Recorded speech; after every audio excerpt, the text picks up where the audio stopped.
So we're going to try this again. I can't believe myself sometimes. I actually tried to go live before, and what did I do? You couldn't hear a dang word I was saying. That is just so me. So I'm back. I'm back. I'm back. I'm back. I'm back. Cannot believe I did that. That is so freaking funny that I actually started a hangout and you couldn't hear a damn thing I was saying.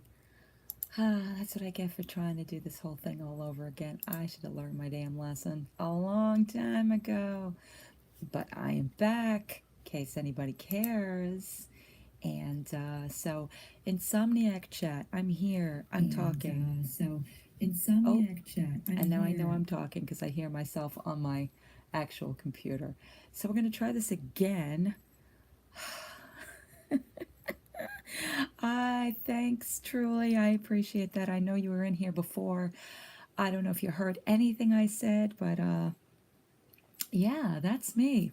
That is me. That is so typically me. I go to do something and I'm just like, ah. But anyway, I'm here. We're here. I'm going to pull this sharing thing out there. I'd appreciate it if anybody wants to share this. I'm just trying to, chill, have a little discussion with you guys, see how everything is going on, what's going on, how everything is going on. I was talking about so many different things before, and I'm just like, you're talking to yourself, Dawn. But I'm used to it. I'm so used to it. Okay, so we're back at it again. It is still after midnight. It is now a little before 1 a.m. And yeah, I'm sitting here with my little bottle of Sutter Home, trying to chill. It's been it's been a day, and I felt like getting on here and talking with you guys. And I'm still just not over the fact that I just started talking and there was absolutely no sound. But anyway, so what were you blabbing about? What was I blabbing about? I was blabbing about just my day. I was blabbing about YouTube. I was blabbing about just relating to people, that kind of a thing. And I had some good points. And you would think that if I had some good points that I was able to document that, but no, of course not. So I'm going to try this again. Hopefully some people will come in this time because I think most of it was just I was like sitting here awkwardly talking to myself. Which what else can I expect when it's 1 a.m.? But hey, I'm hoping for the best. So pull up a chair, get yourself a drink, a snack, what have you. Let's sit back, chill, and stay up with me for as long as you possibly can put up with me while I'm babbling. So I'm not on camera at the moment. I'm not going to be on camera at the moment. I'm just going to keep this little sign in front of me because I really don't feel like getting on there. I think y'all see enough of my face in my videos. Currently, I was saying before, right now on my channel, I am holding a giveaway. If y'all want to check those videos out, I did a haul from my weekend over Generation Beauty, and hopefully this is still going because I see it froze.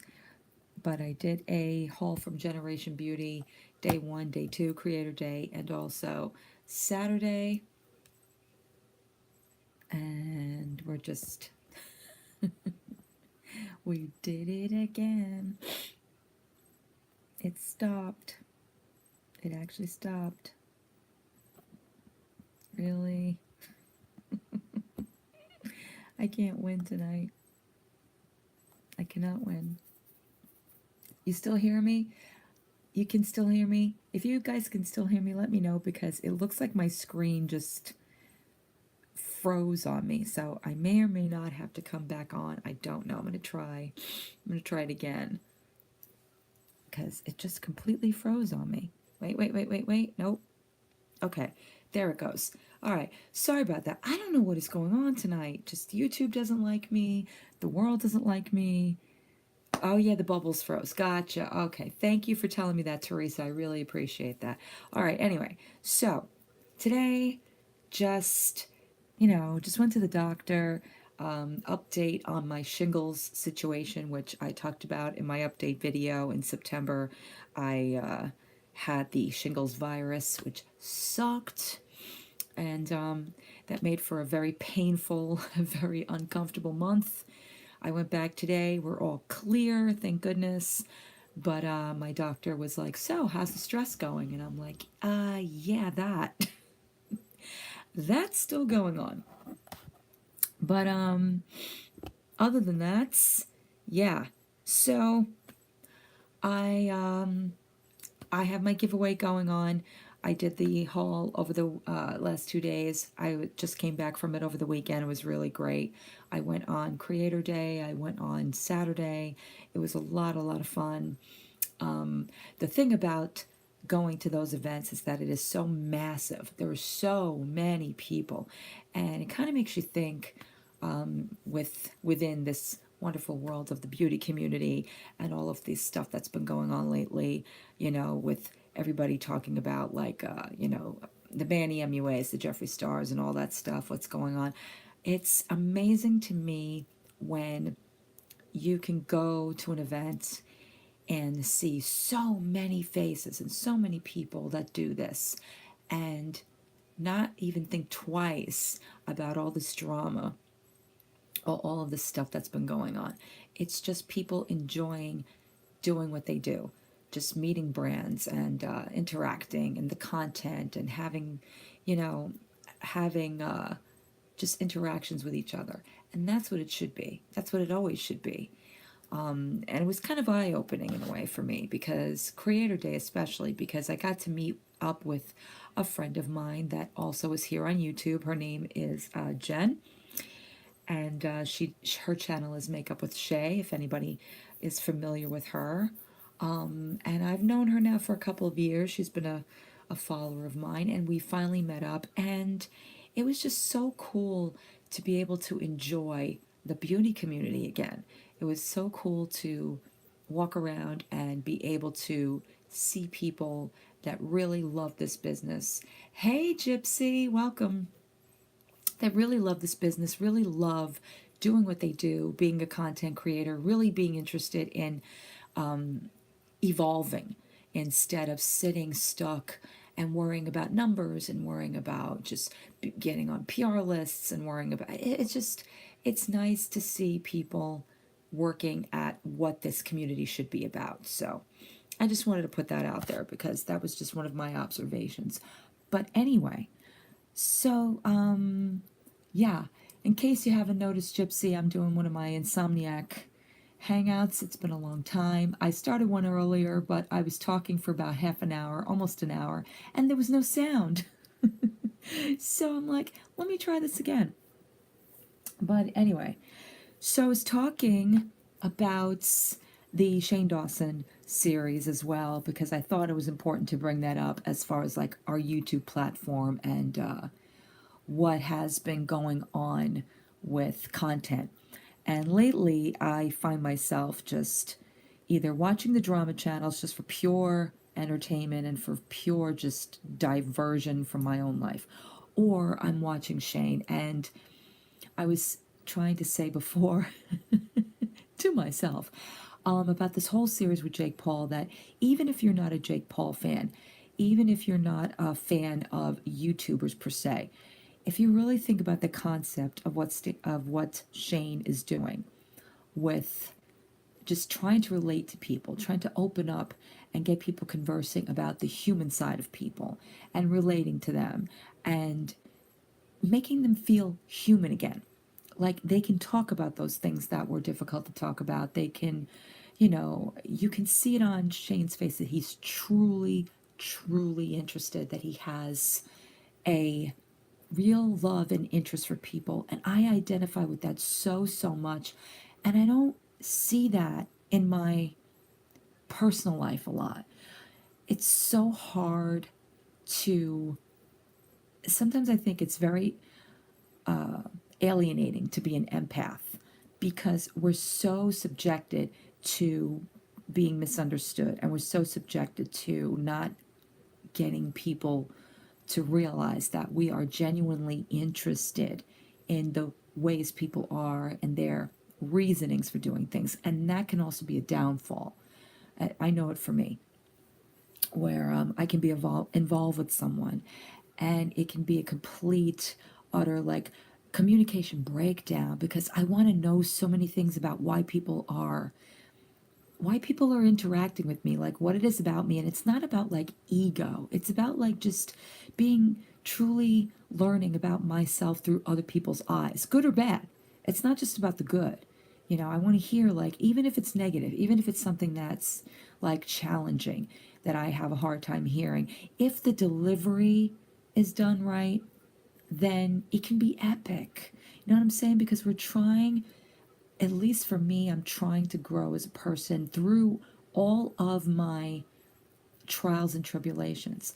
That is the one thing that keeps me going, is that I'm constantly trying to grow through this and trying to come out with an outcome and trying to realize, like, what all this was for, at least in my life, and to maybe lend that perspective out to the people I care about, to you guys that watch me on my channel, to just people who have difficulties with depression, anxiety, feeling alone, not being able to communicate. And I struggle with communicating. Believe me, I do. Right, right, Teresa. Hey, Joker, how you doing? So last 6 months has been that much of a eye-opening challenge where I have had, especially with two very close people in my life, and one of them, of course, being my best friend. It's been hard since he moved away, and it's challenged me to kind of live through almost like a death. Isn't it terrible? Like when you have somebody in your life that you've been with for a long time, and they've been so ongoing in your life, and then all of a sudden it changes and they're gone. It's like I sound like a child, right? Like that loses their best friend, that moves to another state because their parents are making them. But so there's a communication breakdown we're both going through, because we're both going through our own personal struggles with not being in each other's lives every day, and also dealing with our lives that way. On the other spectrum, trying to continue my life and making sense of, well, what was that all for? Like, why do we spend so much time with people when they just come in and out of our lives? Like, how do we cope from that? Like, what do we get from that? And I know there's quotes that say, take the good, and just move on, or what have you. But I truly don't think that that's enough. I think we are so open to just being disposable with people. Like, okay, well, I had that time with them and they're gone and that's it. And I have a very infantile way of looking at it. Like, I feel like there was a death. I feel like somebody took something from me and now I want to gain it back. Like, I feel that I can't express myself correctly without somebody getting on me about, like, oh, you're just too emotional. Oh, you just take things too personally. Oh, why are you saying things like that? And you're just, being down on yourself. And I don't think people realize that depression isn't as cut and dry as they make it out to be.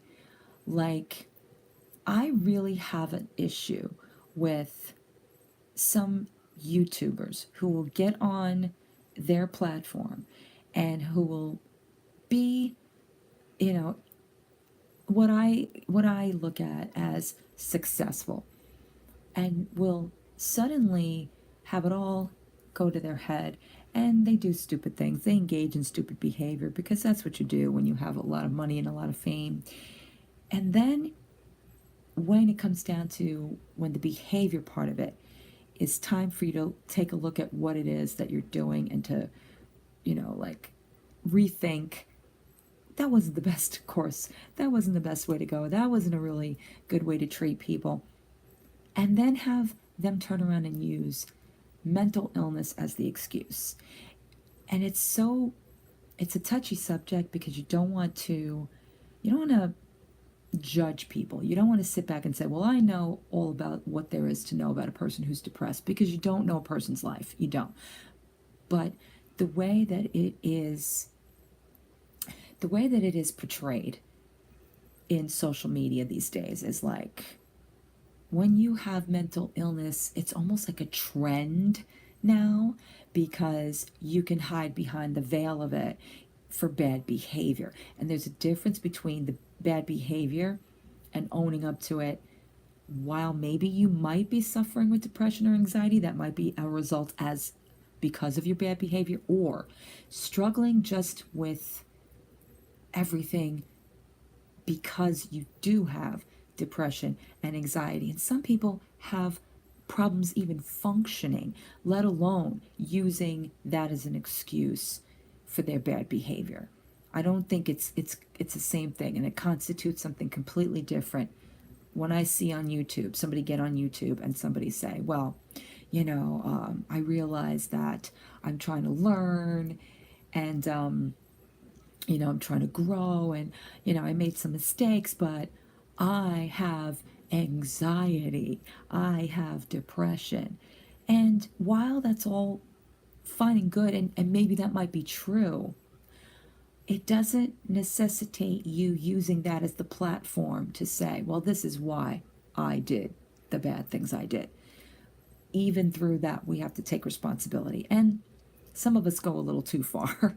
I know for me, I take responsibility for everybody's pain, and that is my downfall. If I hurt somebody, even while it's happening and I'm arguing or I'm trying to stress a point to them, and they'll say, like, well, I have feelings too. And I'm like, yeah, and I want to know about your feelings, but you're not confessing them to me, and it's making me mad, so now I'm lashing out at you. Like, I have no right to do that, because they have their process, and I, as a person who's exuberant and wanting to understand, is so quick to judge, like, oh no, you don't want to talk to me, you just want to like dismiss me. And so that's like a big struggle. But oh, Teresa says, when popularity goes up, you get a puffed up chest. And yes, man, that's very true. You know, Listen, I've been doing this for 7 years. I have a very small little corner of YouTube. I've had some, attention, but nothing to the degree that they're, we all know who I'm talking about in the beauty community, and not even in the beauty community. There's a lot of YouTubers out there that have these larger platforms, have all of these people that follow them, and, they either use it for the greater good, or they use it for, themselves. And, you know, you sit back and you think, like, why are people so drawn to people that cause chaos, or people that cause drama, or people that are so inclined to hurt other people without thought? But the people that genuinely are there to show caring, to show interest, to be, forthcoming, and wanting feedback, and wanting the, I don't want to say the attention, but more or less the connection with their audience. People are not interested in that. They're not interested in the good. They're always interested in the bad, and it's very interesting pathology. I watch it on a daily basis. I think that's my psychological brain that tries to, again, make sense of people's behavior. I mean, I sound like I'm a psychology student, but I've always been interested in psychology. I just never took it on fully, because who am I? I'm dealing with my own lack of psychology. So it's a learning process. Yeah, it is like saying any publicity is good publicity. In a way, in a way. I think that you can be public and use it for the greater good. And I think that sometimes that people think they're doing good, but they may not be aware of the wrongs and rights of doing good. Like I said about people that suffer with depression and anxiety, like the people that watch you sit back and they go, oh, you're using that as an excuse. Or some people will go, I relate to that. There's no middle ground. It's either one extreme or the other. It's either saying, like, oh, you're just a shitty person and you're hiding behind a veil, or like, oh, that's why. And I don't think it's that cut and dry. Human beings are very complex individuals.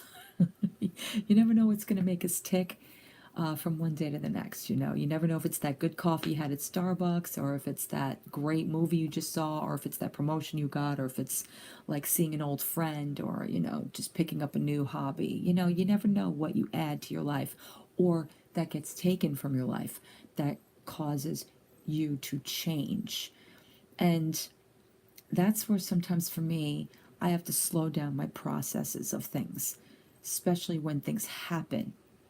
Like in the last 6 months, I've had things happen in almost a cluster, to where it's like now I'm slowing down the process of just trying to get through why and where and how. And some things have caught up. I'm just reading something here. Gypsy says, I don't watch any of the large beauty channels anymore. They turn me off, so I just watch the smaller channels because they are more down to earth. Can really put in words better than that. Right. Yeah. Yeah. And I think some people don't like to deal with reality. I think that's why sometimes that they flock towards the more popular, because it's almost like it's not a real life to them. It's like they have this glamorous life, or they have all of these great things around them, and it's all like fluff and cotton candy, and it all looks wonderful on the outside. But when it starts to get real, when they start to fuck up, when they start to show their humanity, people right away quick to judge or quick to run, to that comment section and just be like going in on the person, or, you know, sitting there and giving a psychological profile. We do that because as human beings, we tend to want to inhibit as much as we want to inhabit. You know what I'm saying? So Teresa says a lot of YouTubers are trying to sell themselves and lose some of their compassion. I enjoy watching and connecting with real people, not the drama. When you guys say real people, like in your perception, like who are the people you currently watch that you feel are real? I mean, because everybody has their own perception of what's real. And getting back to Shane Dawson, I think that a lot of youngsters, and I think it's good that we have somebody like him now, because a lot of oh no, not at all. Hey Susan, how you doing? No, Jay, the hollow viewer, you did not join at a bad time. It's very cool to have you. I'm just talking about life on YouTube and you know, psychology, depression, that kind of a thing. How we hide what we view, and how we view it. So, oh, me and Nikki, yeah, yeah, that's true. That's true. And Nikki and I have been through the ringer when it came down to YouTube, as some of you have seen in the years. We have gone through the ringer because of how real we are, and we've had our realness tested. I'm a real YouTuber. Thank you, Susan. I appreciate that. And I'm so glad you're here, because I never get a chance to say thank you for being such a wonderful support. You are one of the reasons why I keep doing this. Oh, Neely? Is that Neela? Neela. Okay. So, not to get off the subject, but I'm interested in, yeah, see, okay. I like Shane. Ones that videos just seem like an old friend. Exactly. Oh, I like that. I like small channels that are just goofy. Just like, I mean, I miss those days. And I still film. I'm not filming in some grand beauty room. I don't film in some, luxurious location. Would that be great? Sure, it would. But, I film in what my reality is. And, sometimes I try to change it up, because I know some people have commented about, oh, what's behind me or whatever. And for me, it's like, this is where I live, and this is my life, and I'm a goofball, and I get on camera, and sometimes I drop things, and sometimes my head's in and out of the shot, and sometimes my necklace is crooked, or, my hair's out of place, whatever it is. But it's just that I'm so anxious to film and getting back into it that I can't prim and proper as so, like so polished. I don't think it's real, and there's a lot of YouTubers I think are very polished that don't come across that way. I think Emily Noel and Jessica Braun and Tati and people like that. I find them very polished.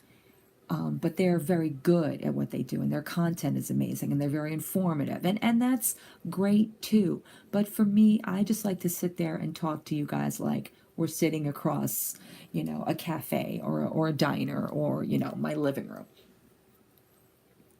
Oh, that's cool. That's cool, Jay. And I'm glad that there are more people that admit that they're looking for smaller channels.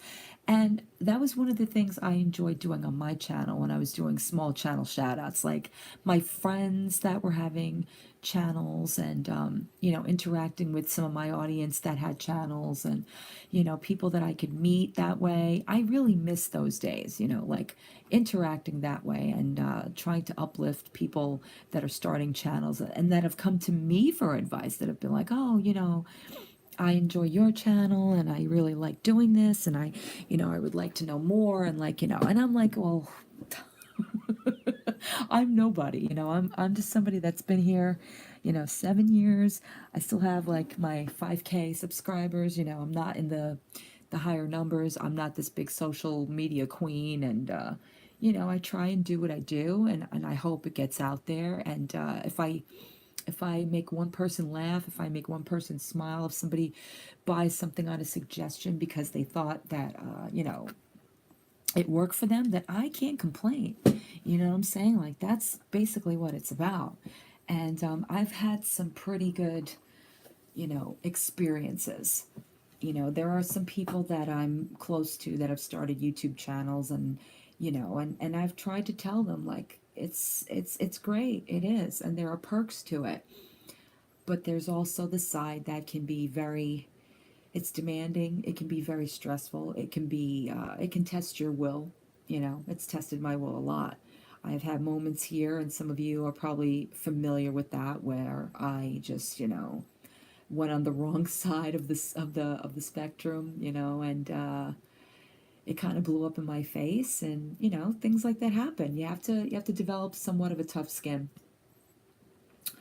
Susan, you're so sweet. She says you talk about products and then you come back and talk about the same products and tell us if you actually like them or if they suck.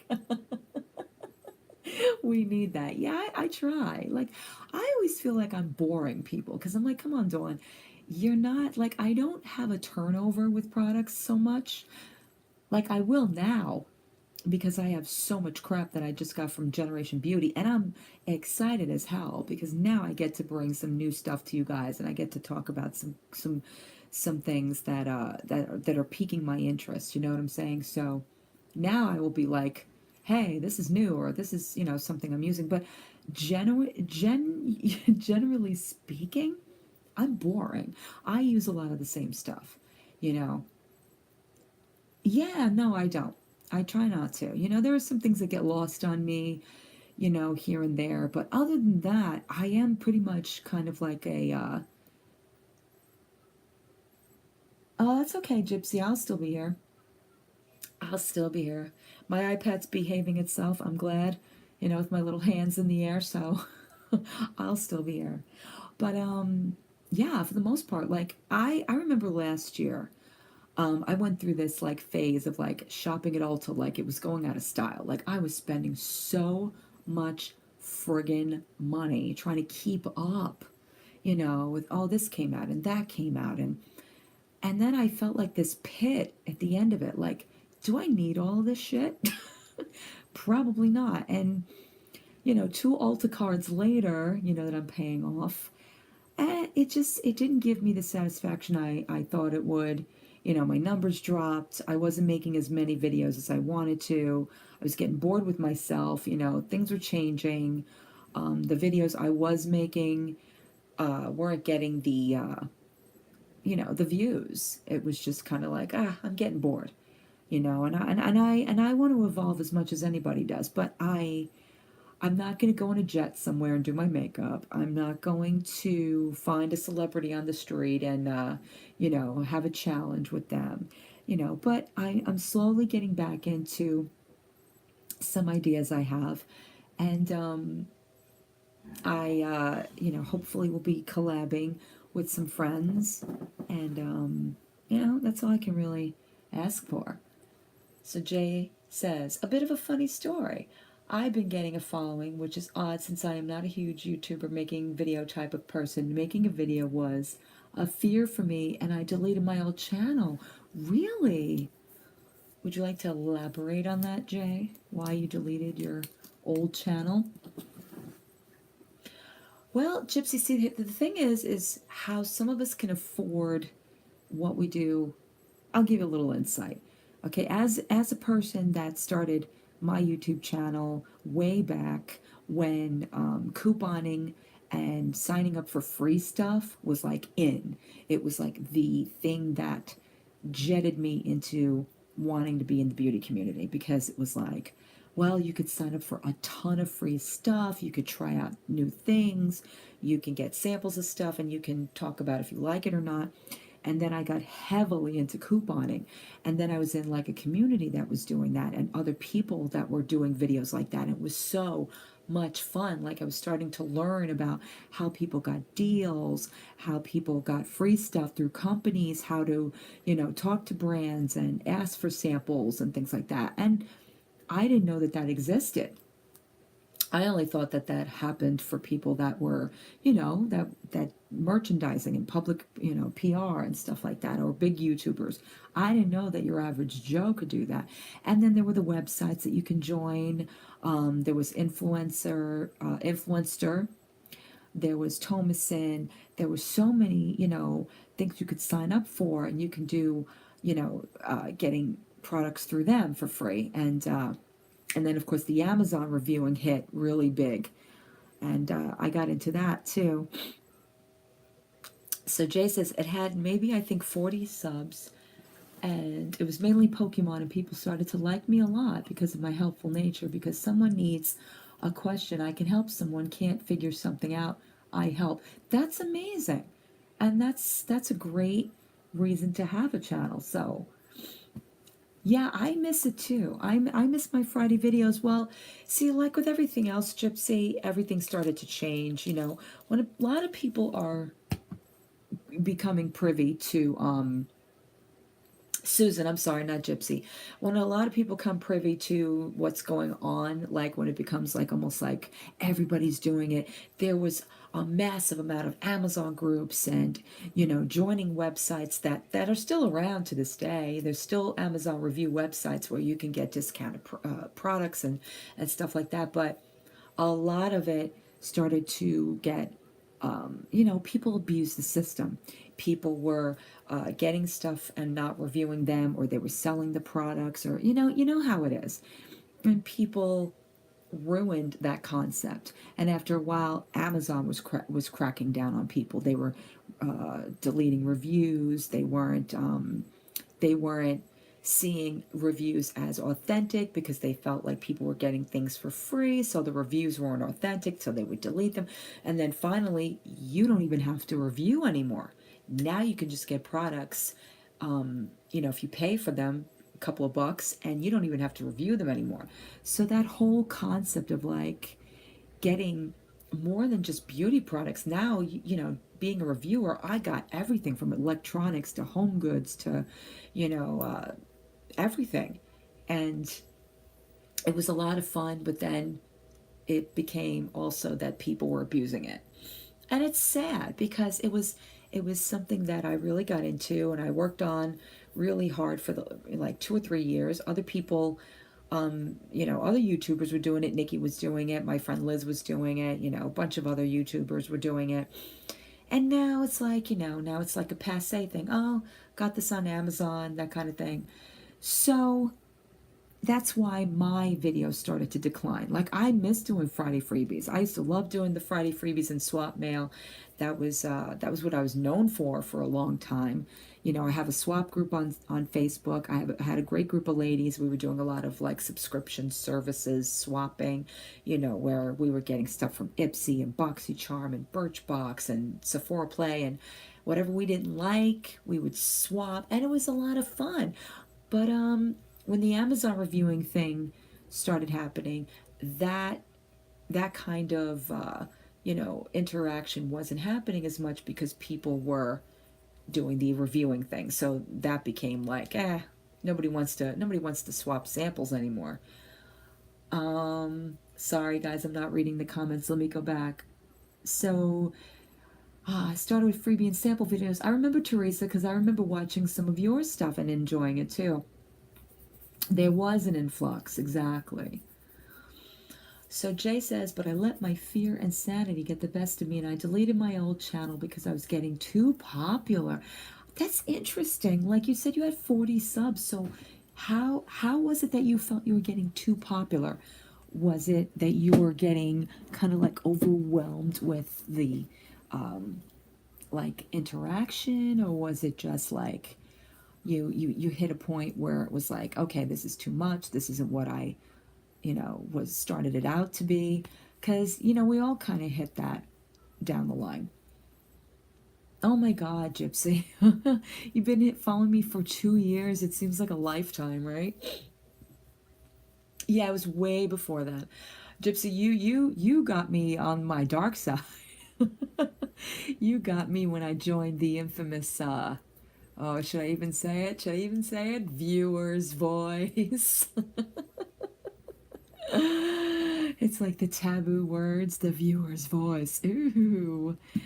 Um, that's right, that's right, that's right. And to be honest, that was very eye opening too. And that's what I mean about YouTube and how sometimes it can bring you perks and it also can bring you heartache. And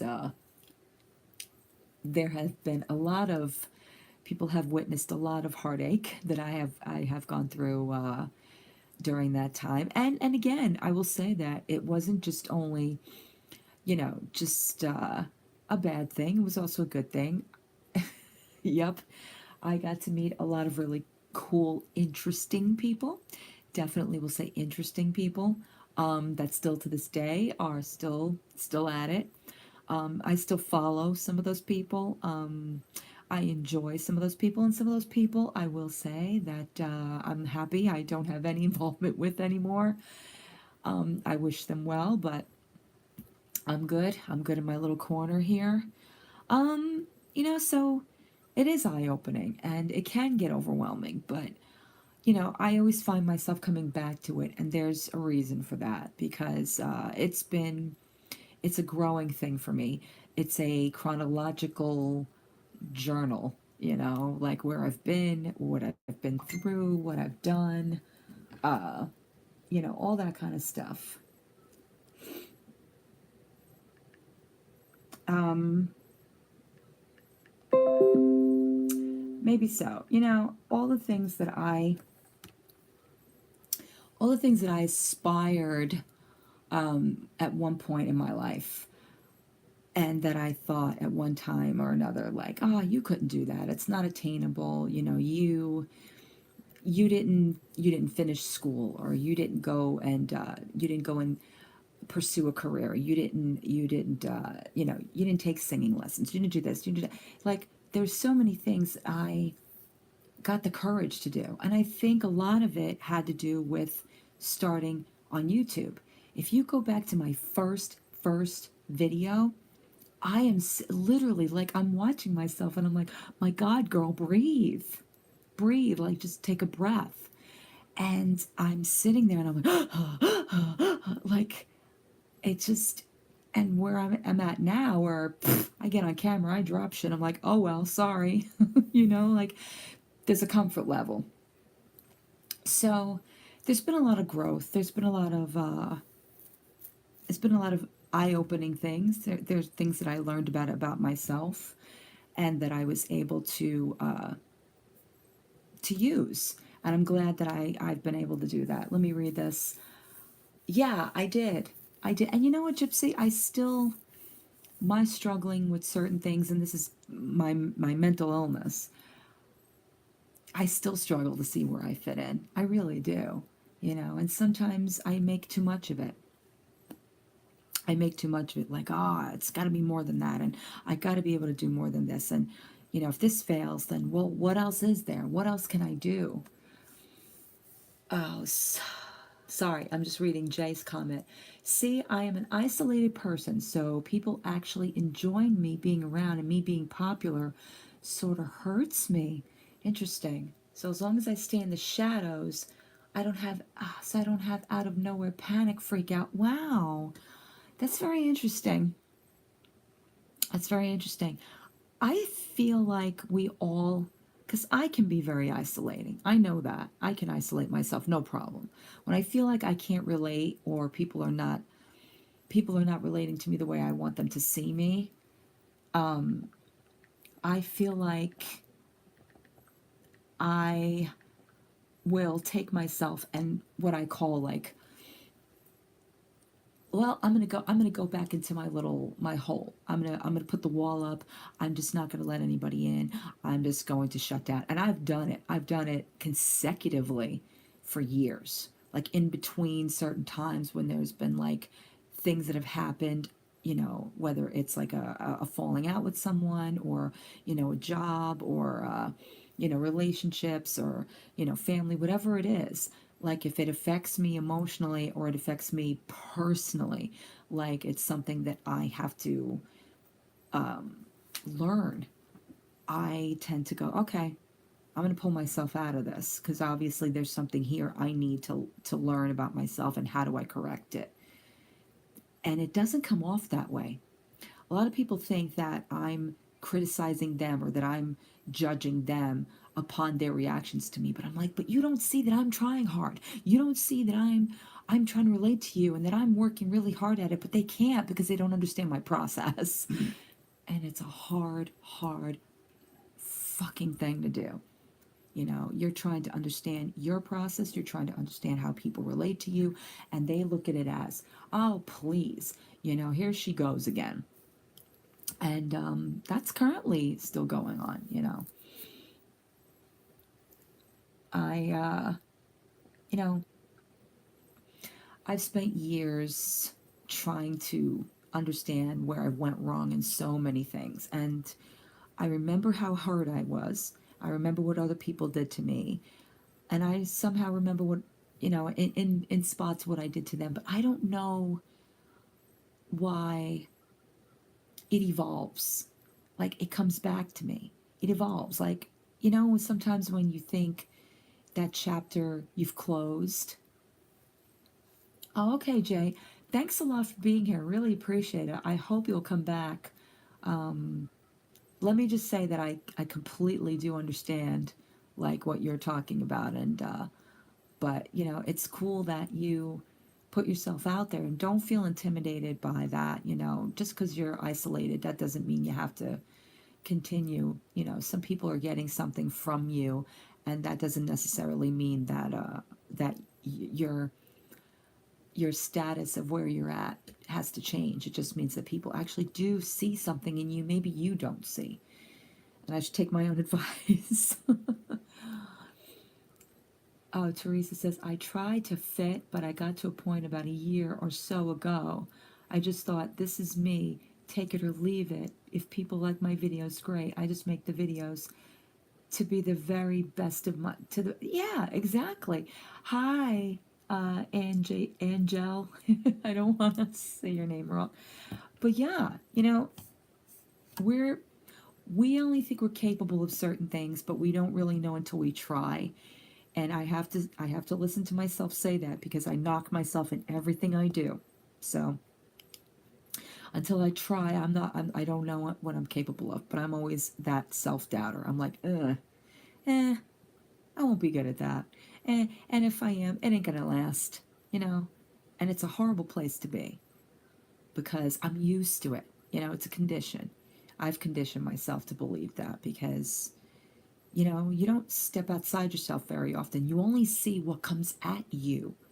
We're so quick to react, we're so quick to defend, we're so quick to throw up that, hey, you don't know what you're talking about. But for me personally, I struggle with trying to describe what it is like to be in my head. I struggle what it is like to feel the things I feel.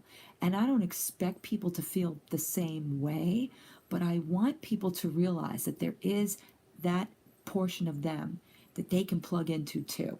That they either hide it, or they push it down, or they disguise it as something else. But sometimes that's why we get so dehumanized.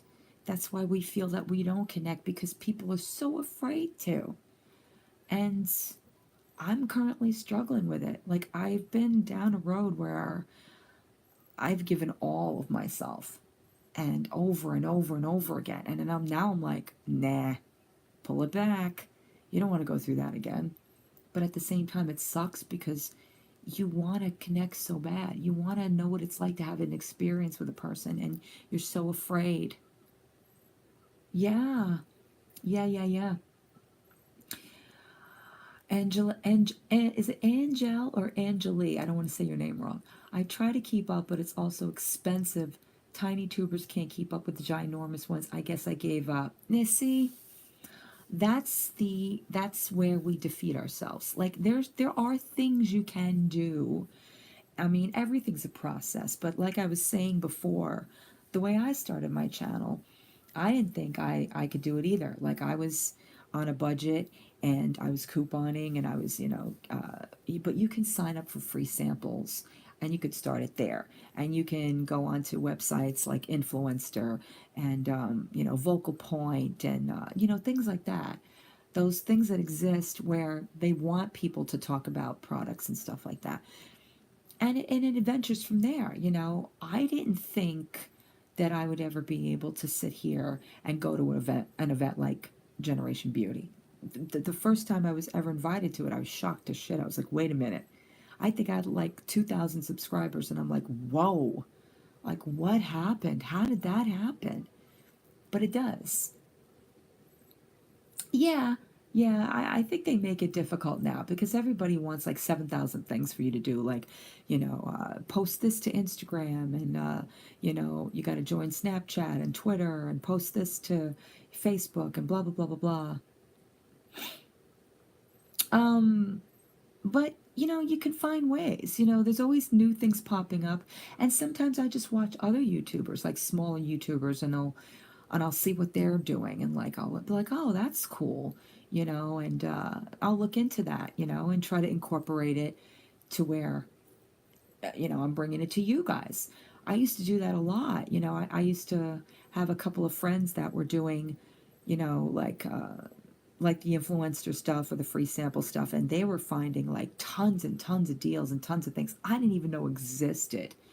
And I was like, oh wow, that's cool. And I became friends with them, and and then you kind of collaborate together, and you do your thing, and before you know it, you get a little following.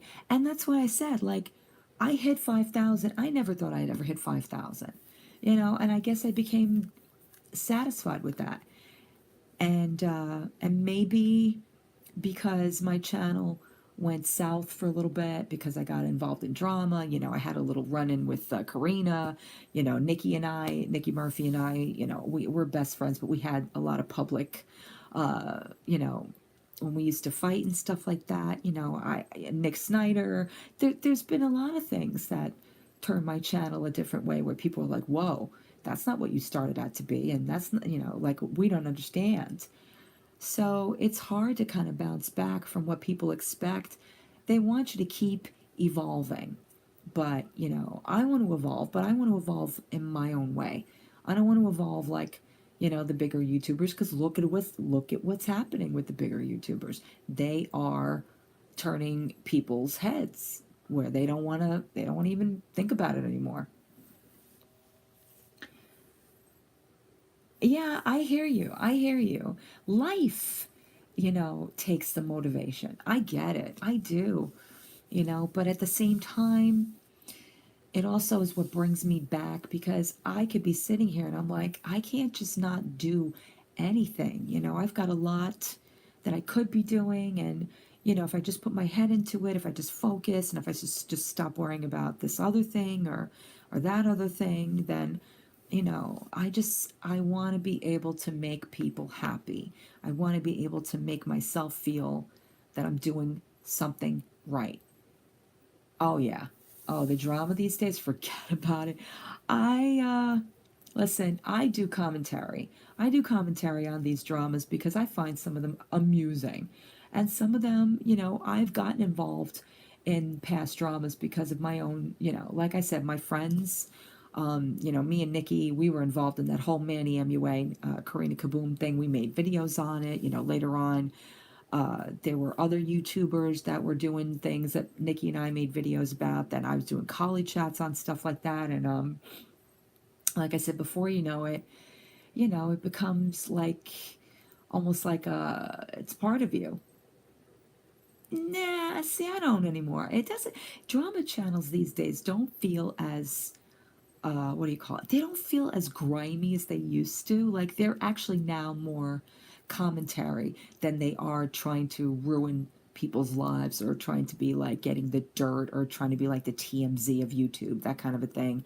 When I started watching Sanders and people like that, John Kukian, and it's like, oh, and I loved John Kukian when he first started until he got really like he was enjoying making people look bad. And I was like, oh, dude, nah, nah.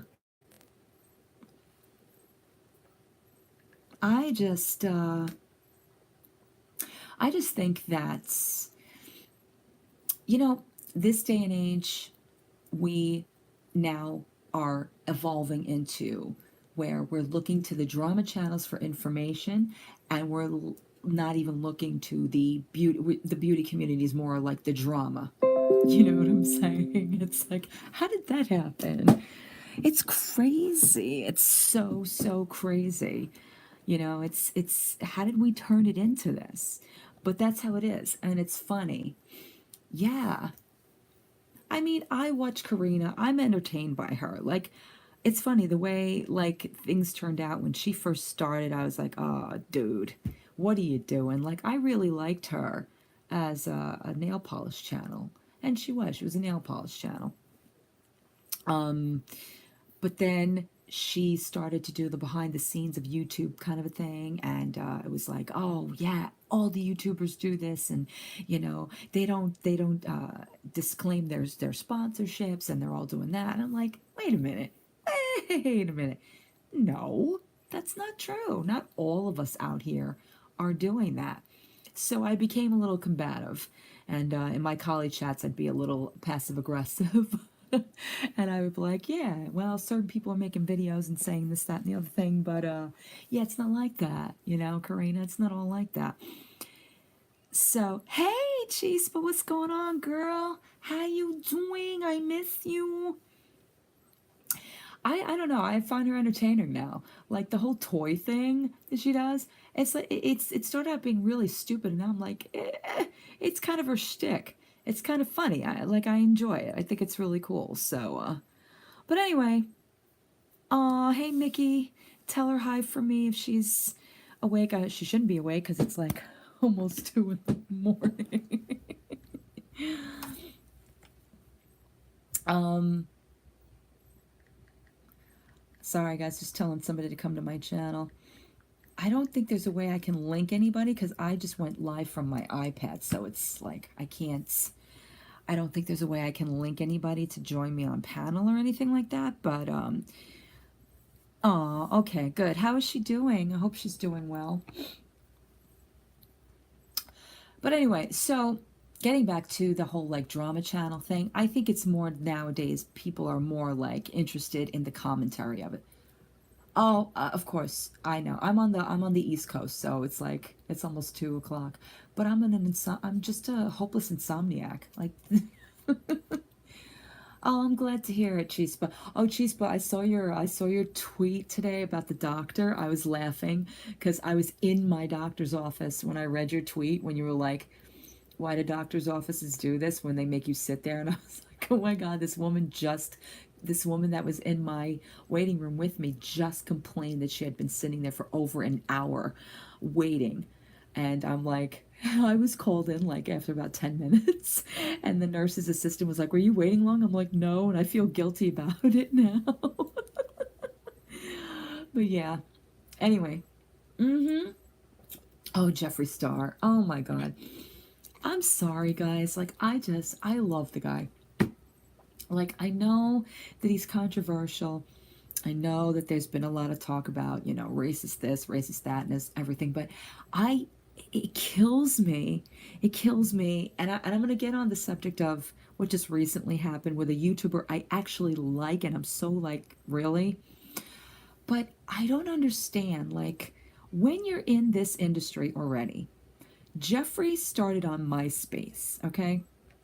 Jeffrey was a he was a music person. He was in music, and he started his business, and then all of a sudden he had a YouTube channel.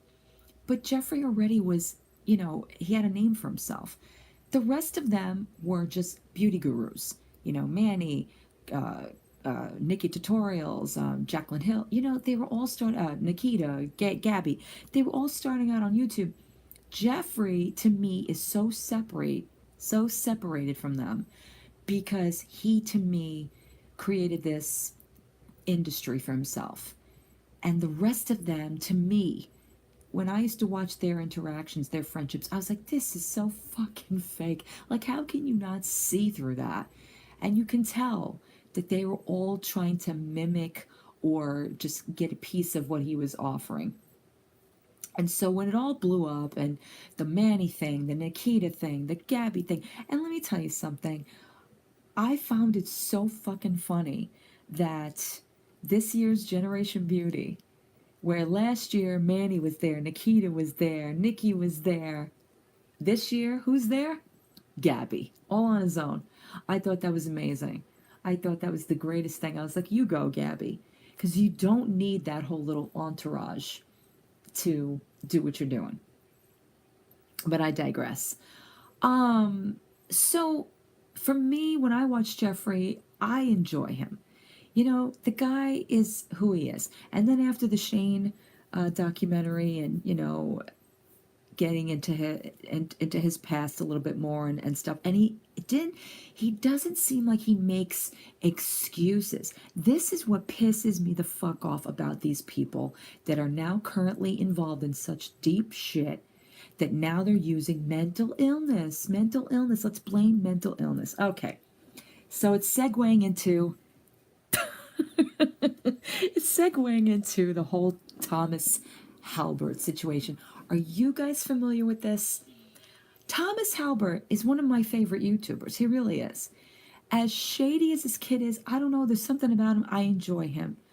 But up until recently, what this kid was doing, well, bottom line is, he just posted a video basically saying that he was at Jeffrey's house, and that they had some past beef, and they were talking things out, and they were trying to work it out and everything. But he was trying to say that Jeffrey was using racial slurs, and that while he was sitting there, he instead of getting up and leaving, he basically just took it. And now it's 2 months later, and now you're making a video. And the funny thing is that when he came out and said all these things, he goes on to this hyperbole about white supremacy and our white privilege, and that we're all racist, and we've all used the N-word at one point in time. And I'm like, wow, we're taking it and we're just running with this. But okay, he's passionate about it, he has a feeling about it. Okay, fine. Bottom line is the kid went over there, tried to patch things up while he's sitting on Jeffrey's couch. He's fucking texting to Manny, and giving him information about what Jeffrey's saying. Okay. And then there apparently was like,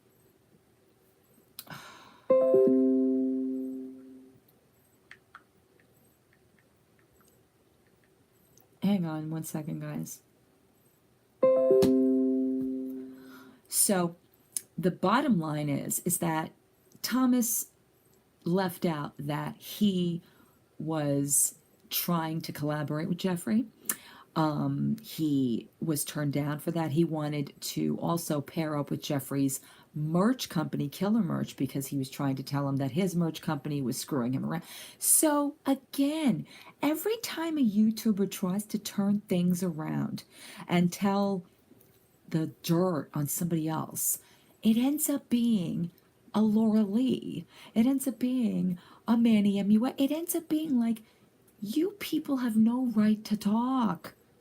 Stop.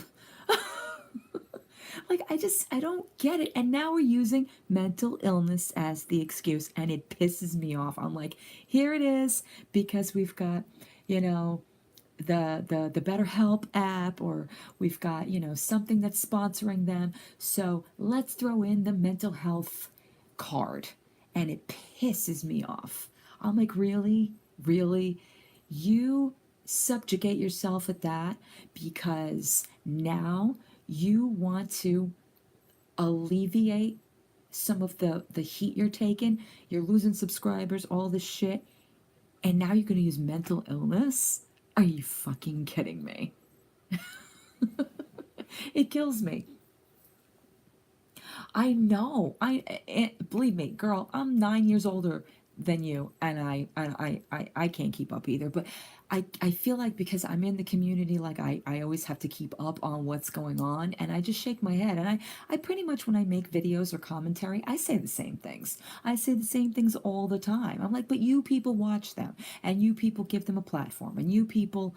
But finally, the people started to turn around and say, like, no, we're not watching you. No, we're not supporting you. No, we find your little docuseries bullshit. And yeah, see ya. That's true. High school never ends. My whole thing is, I'd like to know how you guys feel about this. Like, how do you feel about YouTubers per se making money off mental illness? I mean, because that's basically what's happening here. I I think, for me personally, if you're doing that instead of giving it its true meaning, if you're saying, all right, I'm sponsored by BetterHelp, but BetterHelp did this for me, and give examples of why. Like, if you had, I had an experience with BetterHelp.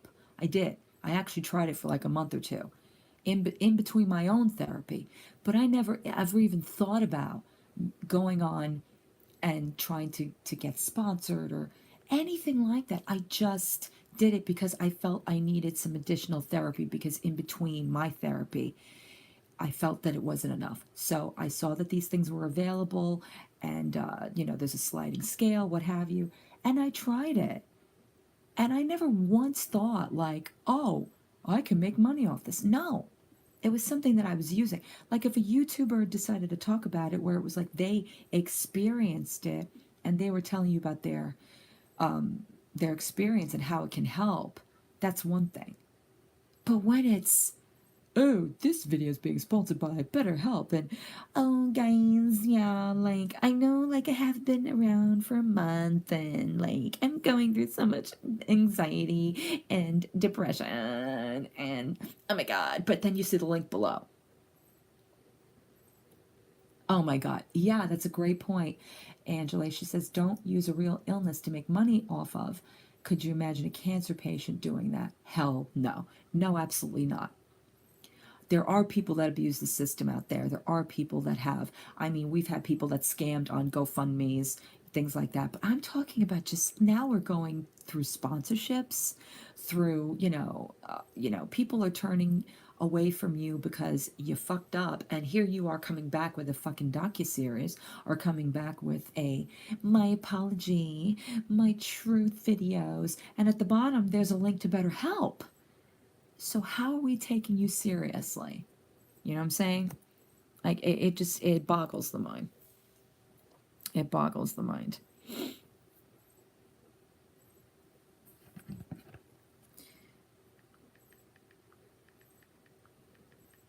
So sorry guys, I'm just typing to somebody.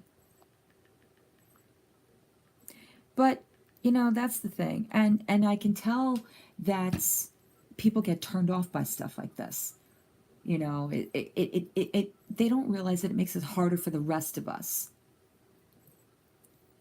That's right. Hi Jay, nice of you to be on my side chat. Everybody, my friend here on the side chat, Mr. No Good Reason to Stream, he has an amazing stream channel that I am moderator at.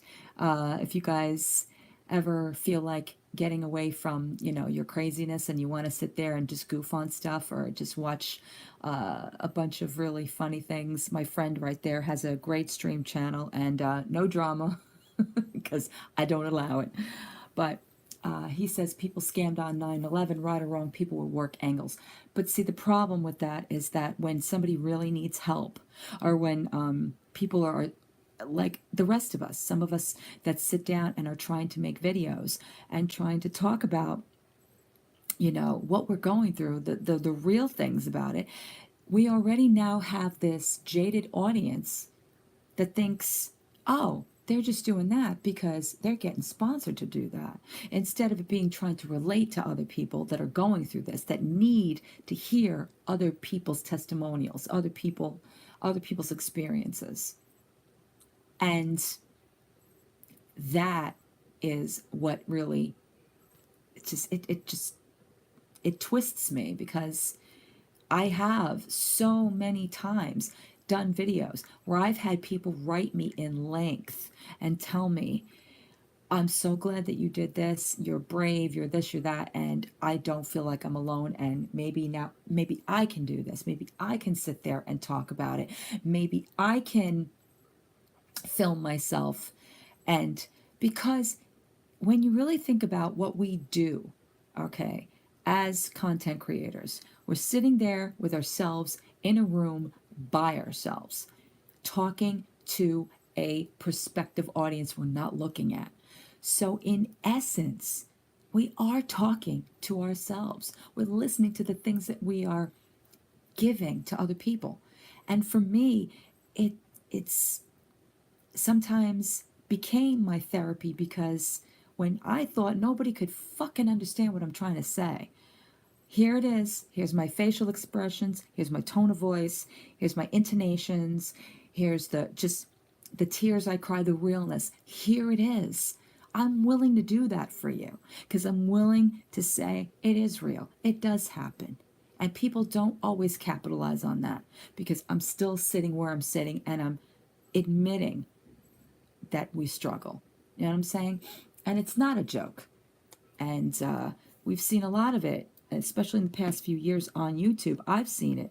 There have been suicides. There have been a lot of bullying, and a lot of anti-bullying campaigns. I mean, that was another thing.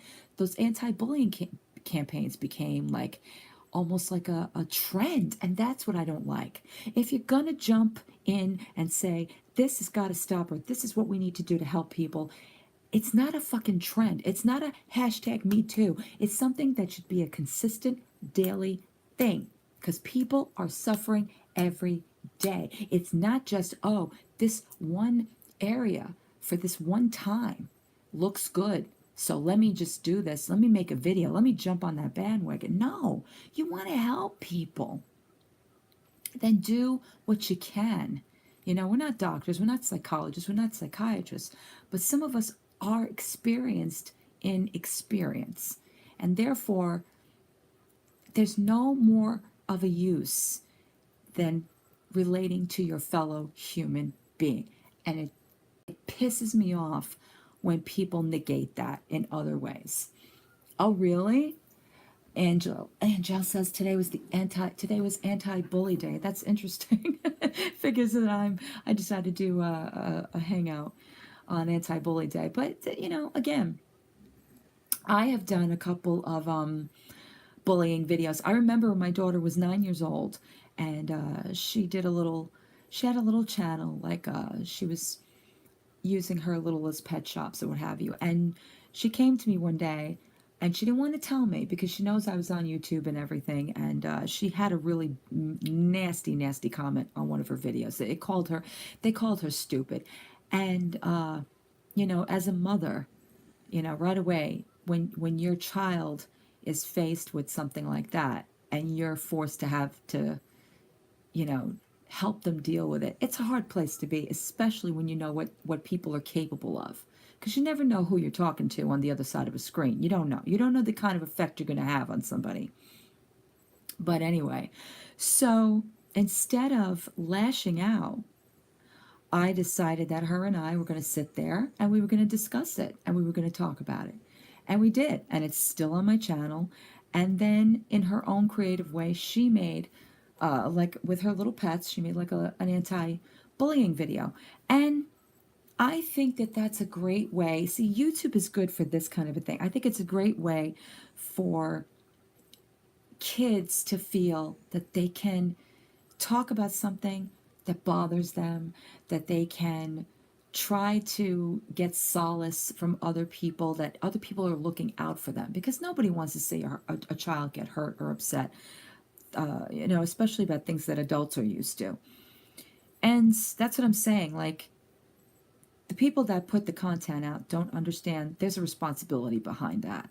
We're affecting people whether we know it or not, whether we're paying attention to it or not. We're affecting people by what we say, how we handle ourselves, what we do.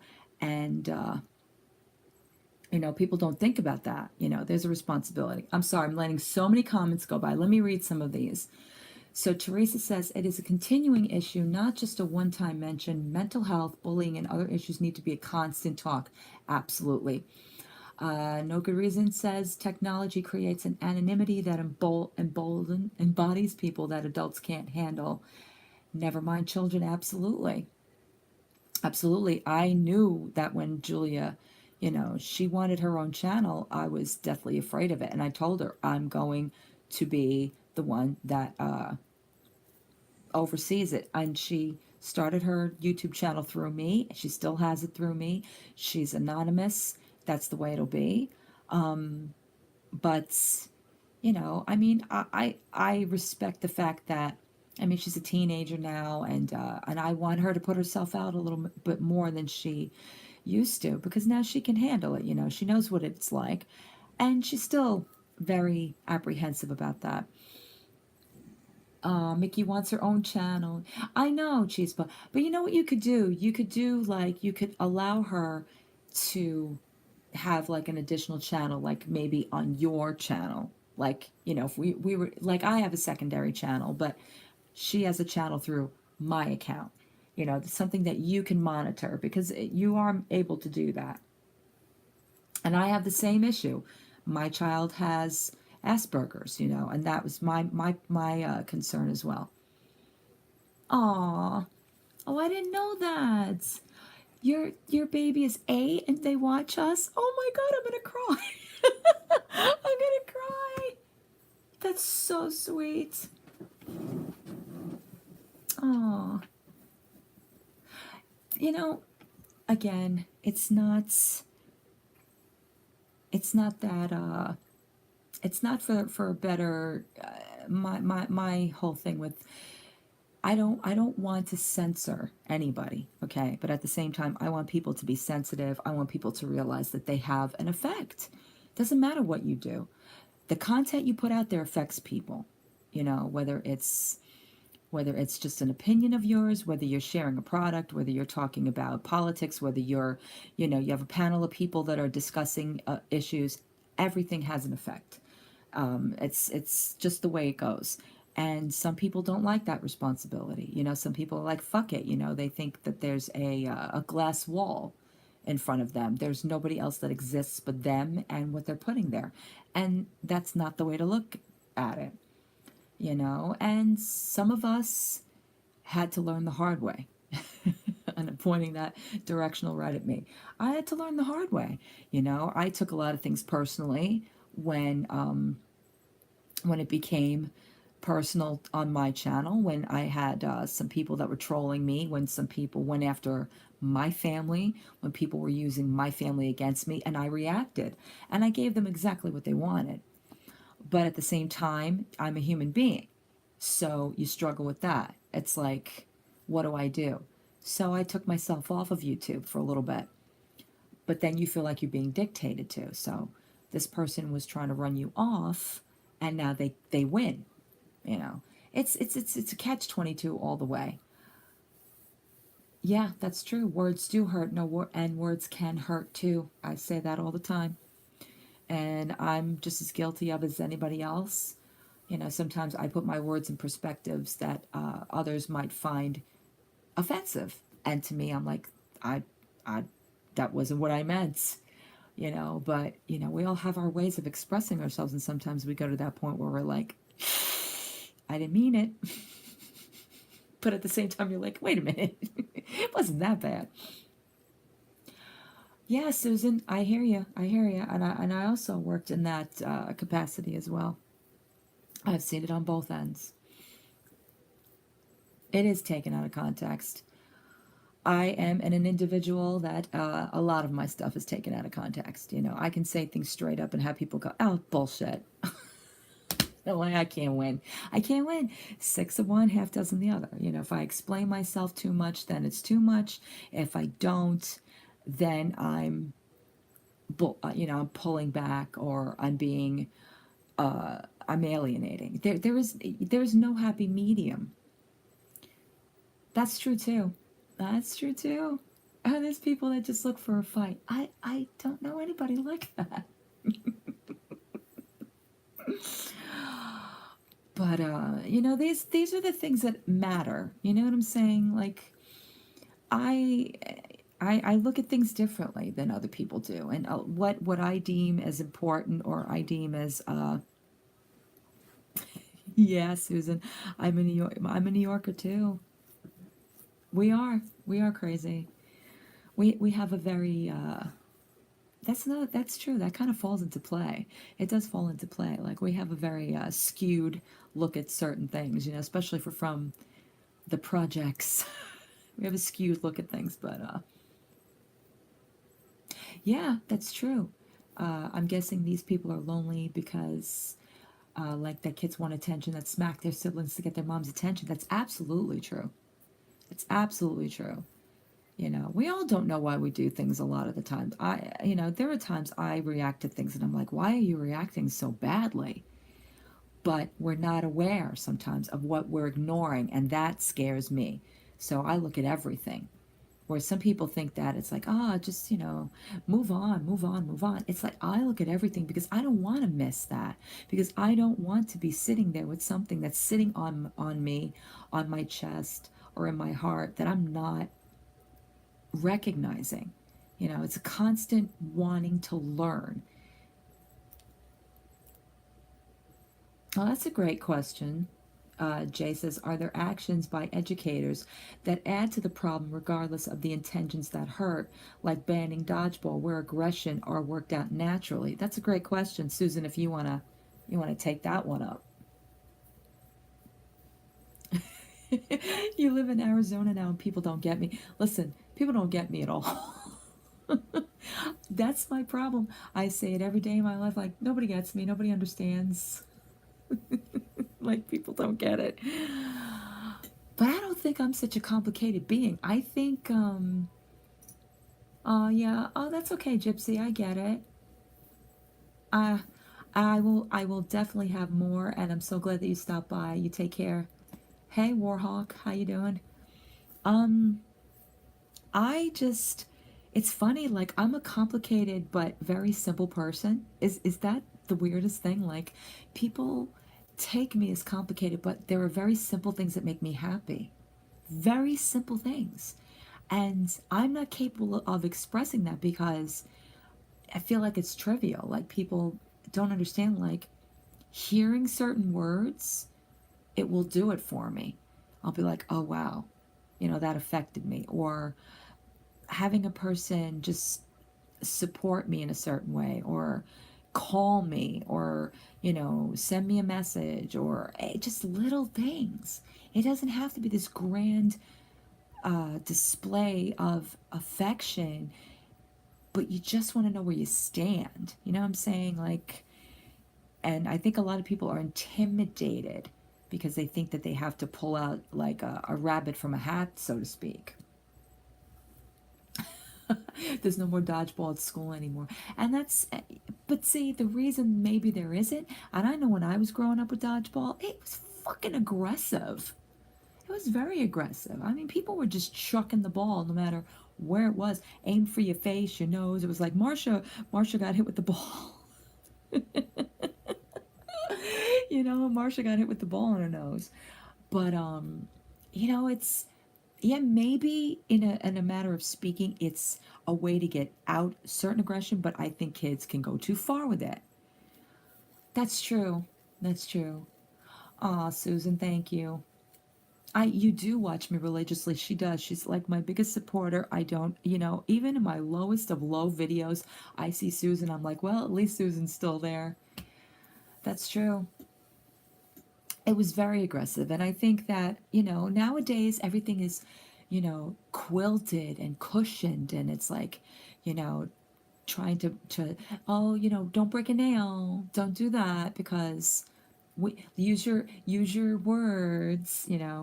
I mean, it's kind of a catch 22. It's like sports was used for getting out. Sports was there for kids that, like, were on the streets. You had your YMCA's, you had your local church things, you had like youth groups and stuff like that would try to pull the kids off the streets. So sports, music, art, stuff like that, was what we try to hone in on to get kids to get off the streets, to not do drugs, to not to get into gangs, to not get into, what have you. And but again, it's the perspective of upbringing, it's the perspective of how it's taught, it's the perspective of how it's perceived. It's so weird. It applies to everything, you know. Well, yeah, but then again, what kind of adults? You know what I'm saying? Like, there are aggressive adults. There are adults that teach things aggressively, you know. I don't know, Susan. That's a great question. Are we preparing them for the real world?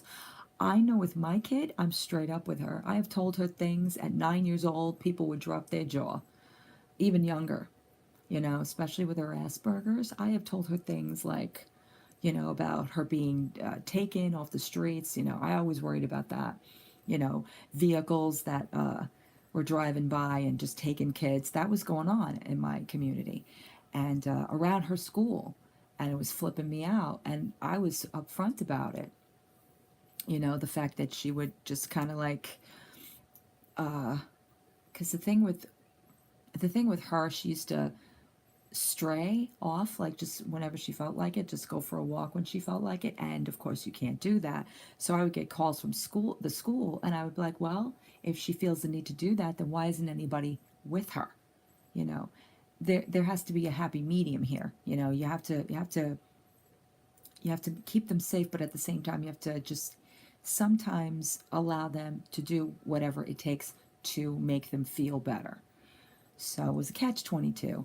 But yeah, everything. I was telling her at 9 years old about just everything under the sun, drugs, sex, abuse, everything. Because not that I wanted to fill my kid's head up, but I didn't want her to learn it from her peers. And I certainly didn't want her learning it from, just everyday life, the news, TV, movies, what have you. Not that I can give her a proper aspect of it nowadays because I grew up in a different time, but you try to prepare them because I was scared shit of the way of things, the way my mother talked about stuff. Scared shitless. So, anyway, Teresa says in my sped classes, they had throw pillows to throw at the wall or scream until if we were mad or angry. They also offered crafts to distress. That's good. Yeah, that's true. If I didn't get between the gadgets, my kids would be sucked into the screen world. See, that's what we're dealing with nowadays. Mm-hmm. You have to tell them the worst case scenario. Susan says, I have a 12 and a 9-year old. They are too trusting, and I tell them the worst case scenarios. It's unfortunate, but we do, because they think they're invincible. They're very smart and very advanced, but technology cannot help everything. Technology is just, it's great for learning and for, communication to a point, but it's not, sometimes it's an overload, and they get too smart, and they think too quickly about how things can't happen to them. Mm-hmm. I agree with you. And she says, same with gadgets. I want them to understand technology, but there's that line when it's no longer learning, but taking away from reality. Absolutely. Absolutely. Me too, Susan. You're only 2 years younger than me.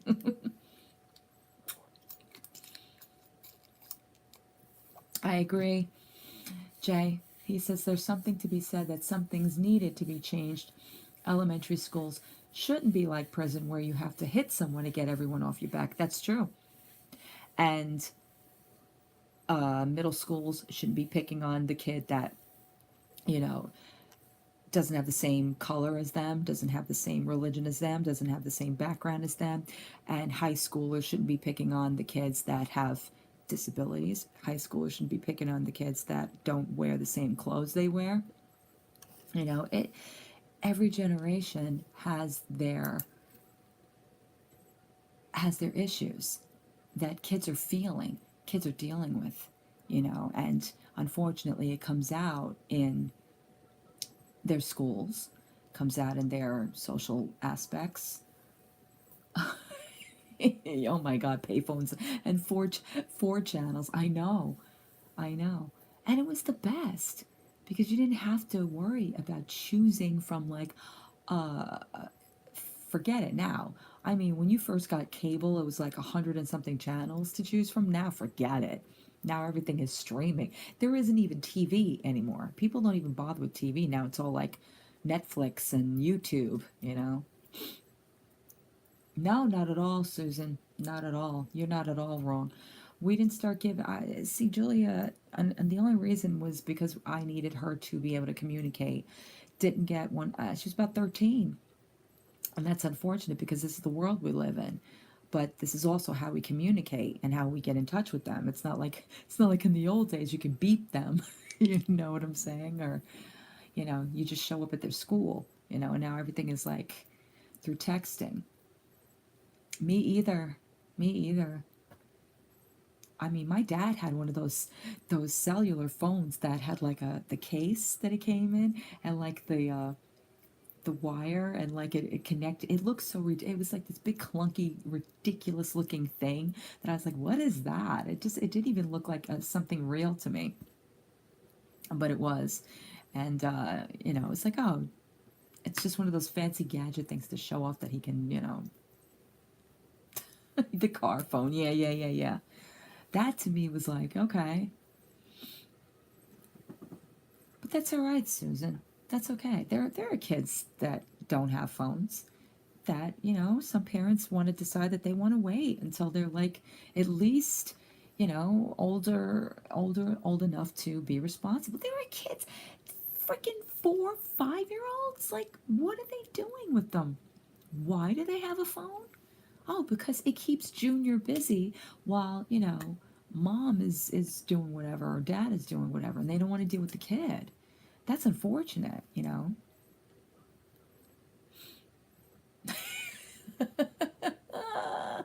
Oh God, Anne. Yeah, mine did the same thing with her iPhone, and yet we replaced it. But she's pretty responsible with it. I've had to cut her off a few times, when I saw her getting too involved, because my daughter has a habit of, at least in the past, obsessing, because being Asperger's, she would get into something and it would be the obsession of that time. So everything else wouldn't matter.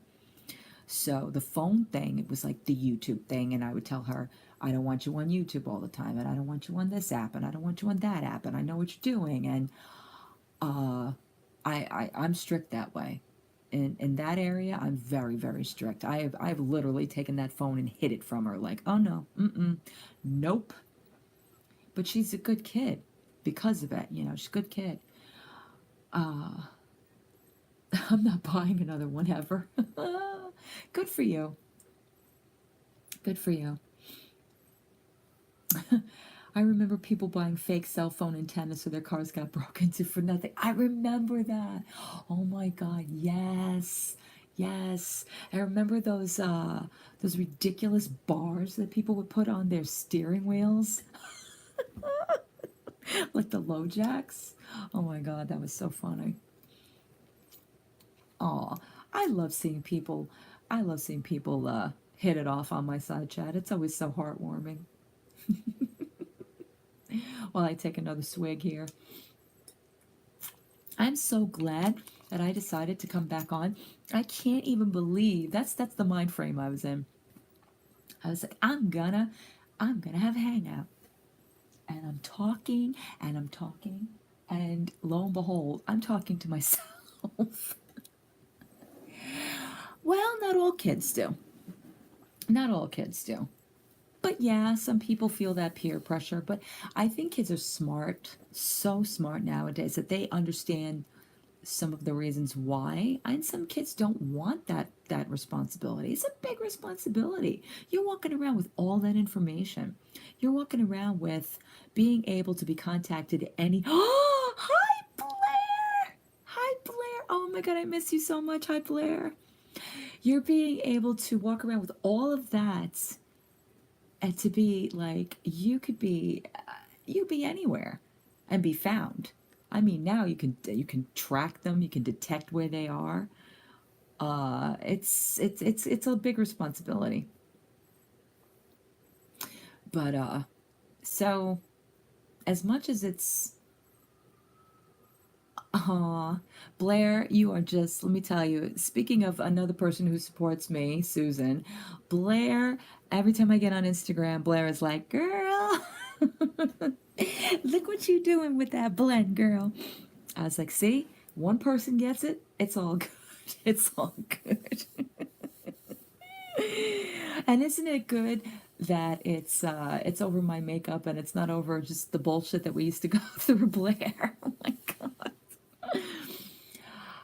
Aw, thank you, my love. And you, my God, she is so. This is a gorgeous girl, my friends. If you have not seen Blair, Miss Ethereal over here, she is gorgeous. I've got to tell you guys, I am loving Instagram. Like seriously, like I didn't see the point in it. I really, really love Instagram. Like I used to knock Snapchat till there was no tomorrow, and then I found myself joining it because I like the filters, and then I quickly lost my interest because I was like, all right, I don't, getting notifications when somebody was just, I don't know. I was like, I still don't like Snapchat, but Instagram, I really love it. Oh, I love you. You're the one who called me Nikki Bella. I was like, what? What? Holy shit. I ain't that good. But thank you. I appreciate that. Oh God. Of course. This is my deep philosophical guy over here. Jay says Tony and I were talking about how Ted Kaczynski made some valid points in his manifesto about the ability of people to rein in and handle the tech. Exactly. Exactly. I inspire your makeup girlfriend. Where? I'm such a hack. Like, seriously, I don't ever go to my makeup going, I have an idea of what I'm going to do. I pull out a palette, I go, all right, let's see. I have a healthy obsession with it now. I do with Instagram. I really like it, and really, oh my God, aren't they awesome, Blair? Aren't they awesome? The shop Missy. That's the thing. This is what I'm saying, Angela. You don't need to go to Sephora. You don't need to go to Ulta all the time. You don't need to spend all that money. Go to Shop Missy. Everything is freaking $1, and they've got some amazing fucking products. It is. Instagram is so much better than Twitter. Oh my God, Twitter! What a mess. What a mess. Yes, it is. I love Shop Miss A. Thank you to Nikki because she got me into that. But I do. Every now and again, I'm like, I'm itching to do another Shop Miss A. Twitter is just nothing but a fucking clusterfuck. It's a continuation of YouTube. Seriously, if there's drama on YouTube, you go to Twitter and it's continuation. And then Snapchat is like their personal reactions to the drama. I'm like, but see, you people keep it going. You people keep it going because you've got to go on fucking Snapchat. Like, okay, we get it. Shut up. Oh my God, Periscope. Blair, the other day I was on my old Periscope. I went on my Periscope and I'm going through and I'm like, my God, what the fuck was wrong with you? You know, Twitter is great if you just want to post. Like, all I do on my Twitter is just post links from Instagram, from YouTube. You know, I retweet horoscopes. I follow certain people. But other than that, I can't. Like, I remember, oh my God, the Twitter fights, Blair. Remember the Twitter fights? It was so bad. This community was so bad. Periscope exists. I know somebody who's still on Periscope. And Blair's going to know who I'm talking about, too. Uh huh. Oh, we all were. We all were at one point. We all were, Blair. I listened to some of the things like, listen, I'm not going to lie. Some of them that I sat on panels for and I laughed hours and hours, I fucking enjoyed that. I knew you would. I enjoyed that. I am not going to lie. And I find it funny now that there's same people that had shit back then are still at it. I'm like, does it ever end? Oh no, it's not like the dark web. Periscope, I think it just kind of fizzled because Instagram became a little bit more interactive. I got into Periscope because, again, Nikki Murphy. I'm just going to blame Nikki for everything because I'm sure at some point Nikki's going to watch or listen. And I'm just, Nikki, I blame you for everything. Sorry. Her and my friend Liz got me into Periscope.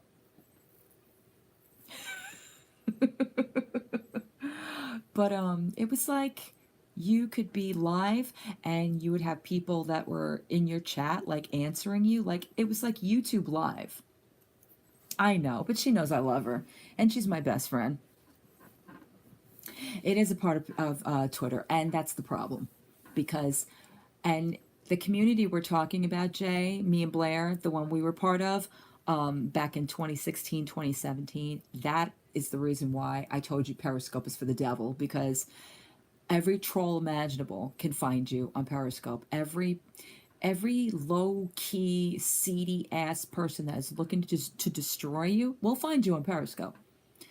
And you will find that you will take to Periscope to defend yourself. The sickest thing. Like you ended up there because you're having a Periscope fight with somebody, but you'll end up going back on Periscope to defend yourself. It was the sickest thing. I can't either anymore, Blair. I just can't. Like even trying to like catch up with it, it's funny. Oh, we definitely grew up. We definitely grew up. I mean, I'm not going to low key lie. Like every now and again, I will go on people's hangouts and listen for like an hour. And then I'm like, okay. Are we serious? Like, I had a hangout not that long ago, and Tanya showed up. And I was kind of taken back, but I was like, all right, cool. And she seemed cool. And I was like, all right, as long as there's no problems, all right. I still see that she's still fighting with people, but hey, she's cool with me, then I have no issue. Susan. Exactly. And I have advised Mr. No Good Reason over there about the politics and streaming it, that it tends to rile up people to the point where either they get very, very fucking stupid or they get very insulted. So it's kind of a good thing to just keep away from streaming anything that has to do with politics. I like the thumbs up, and that's funny. Are you serious? Oh my God, Blair, do you remember that one time, Blair? Blair and I, we went into a news. Oh my God, that was the funniest thing ever. We went into, I think it was a Trump, um, what was it, like a Trump, a live Trump thing? What the hell was it, Blair? You and I were just going on in there, like, I was like, Blair, you're my VP. Oh my God, we were pissing people off, and it was so much fun. Yes, Feifei. What do you mean, did your buttons move around, darling? Susan, just hearing his name has me gagging. I know. Confife. Oh God, we were so fucking obnoxious, Blair. Wasn't it like his inauguration or something? It was something. We were in there. We had no business being in there, and this one dude was fighting us, and I just kept coming to Blair's defense. She kept coming to my defense, and then like I think it took somewhere else. This is our America. Go to 7-Eleven and they have Trump masks. It could have been worse. Could have had Trump steaks.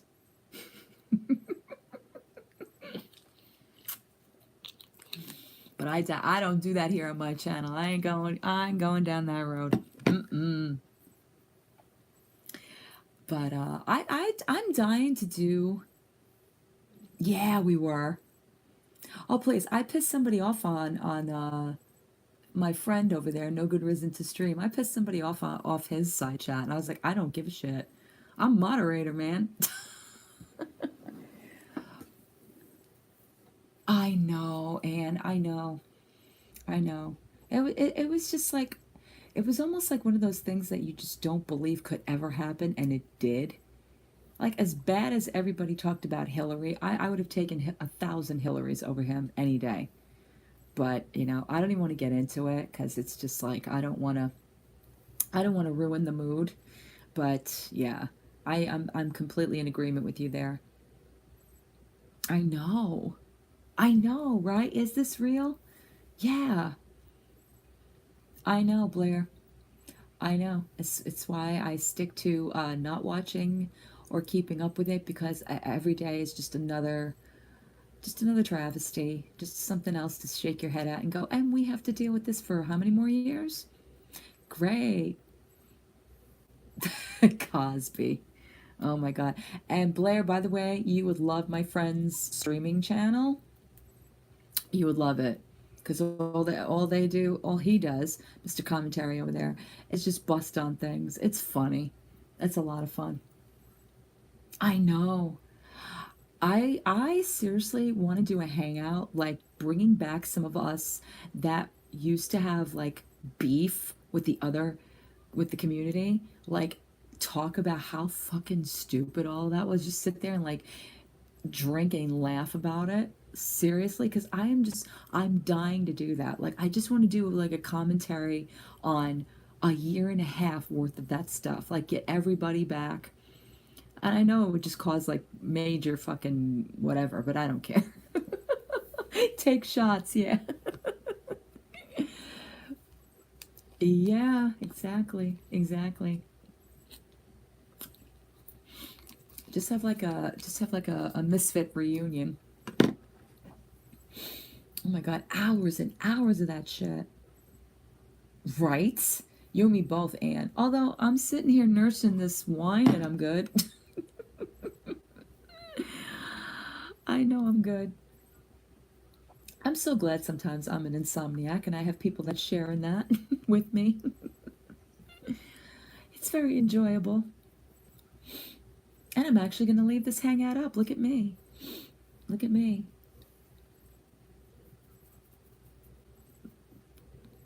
Tell us more about my recent trip to New York City. Oh, recent trip, because I live so far away. It was awesome. It was awesome. I went Friday. I went in by myself because, yeah. All right, you and me, you and me, Blair. Oh my God, it's your birthday. Is today your birthday or Saturday your birthday? Because it's Friday now. Well, anyway, happy birthday. I love you. I love you. I love you. Um, I went in from I got dropped off and went on the train, took an Uber to this place down in the city, Mercantile, whatever it was called. It was on 34th Street. And a friend of mine who had said she wasn't going decided she was going to go. So I was meeting her there. And I knew when I got there was a line of these gorgeous girls. I was like, oh, this must be it. And we went inside, and it was I'm going to tell you something about this because this was my first year doing it. Fucking Creator Day is amazing. Is amazing. Oh, look, everybody's saying happy birthday to Blair. She's fucking amazing. Say happy birthday to her. um Creator Day is amazing. It's just a smaller version of and a more intimate version of Generation Beauty. Generation Beauty is just it's like a big Comic Con for makeup, basically what it is.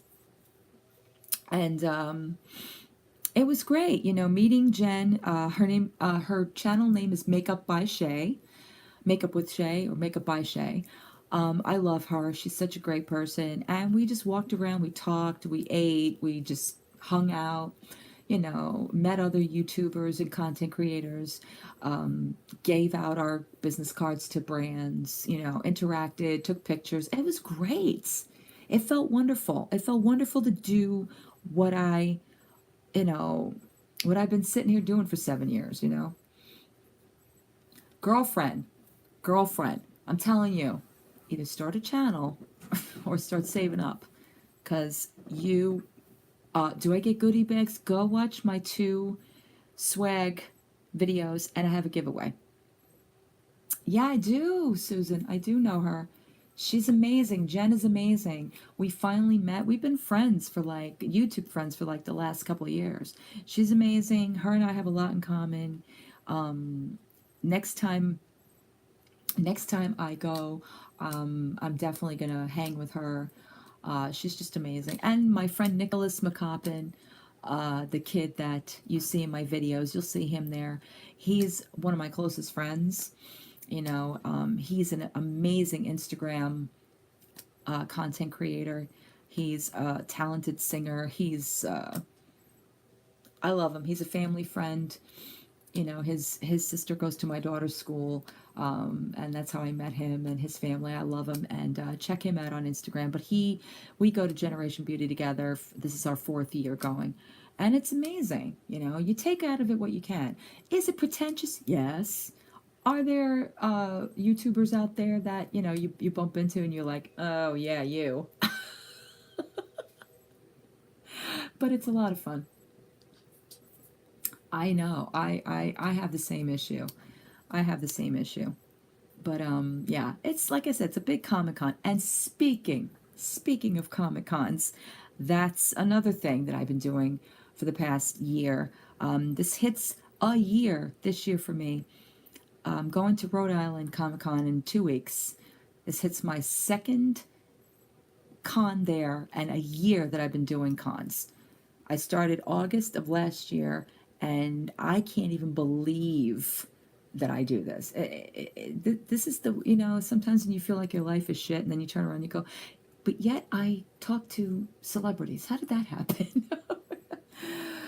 It's so weird and amazing and fun, and I have the privilege of being able to do this.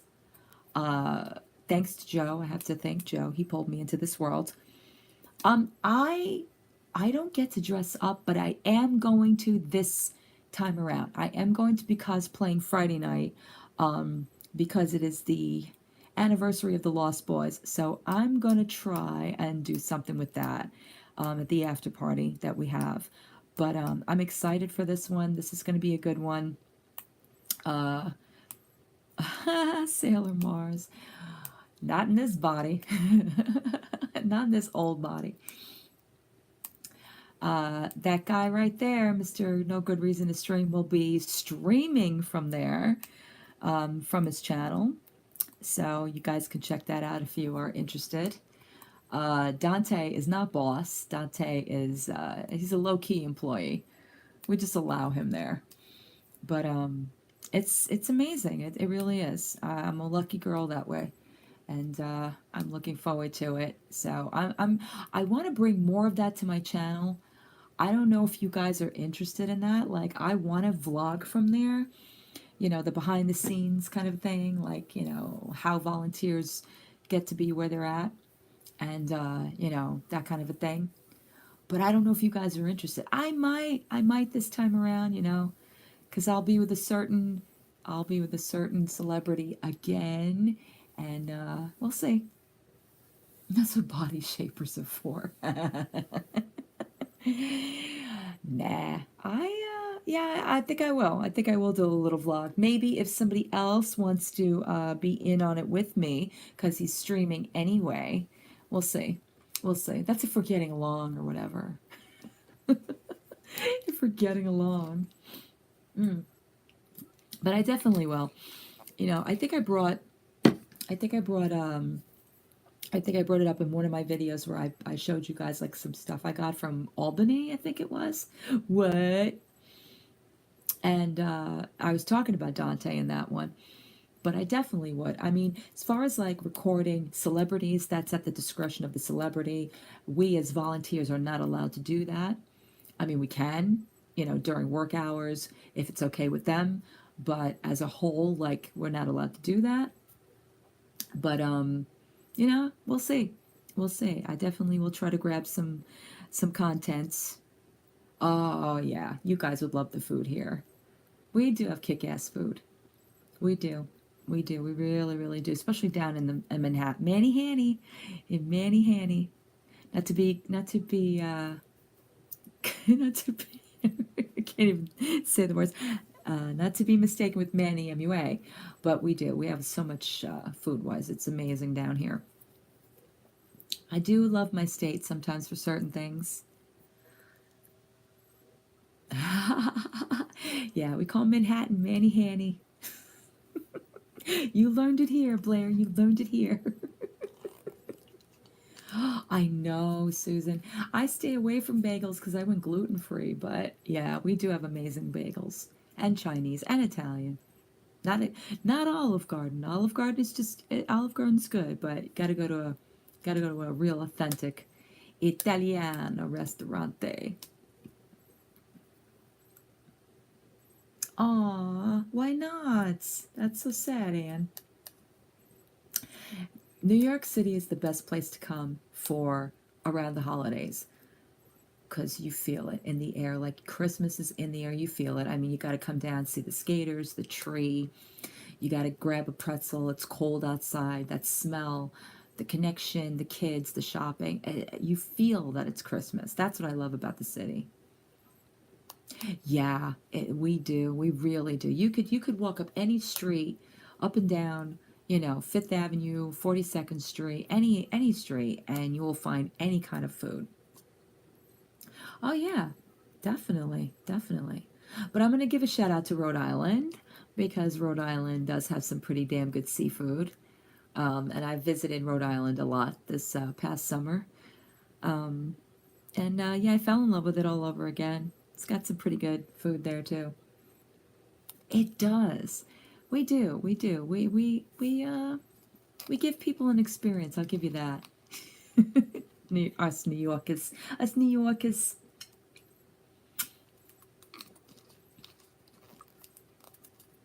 The water helps. Well, we have good water here too. Oh, I know, Blair. I think the best fish and chips I've ever had was in Epcot.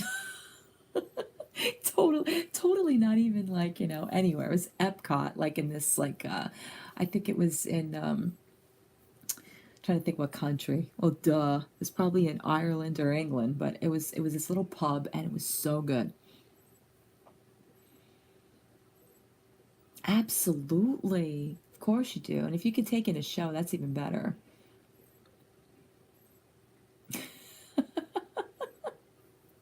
That's okay. As long as you keep that attitude. I keep saying this like, I live in the subterranean area of New York State, but it doesn't mean if you get me pissed off, forget it.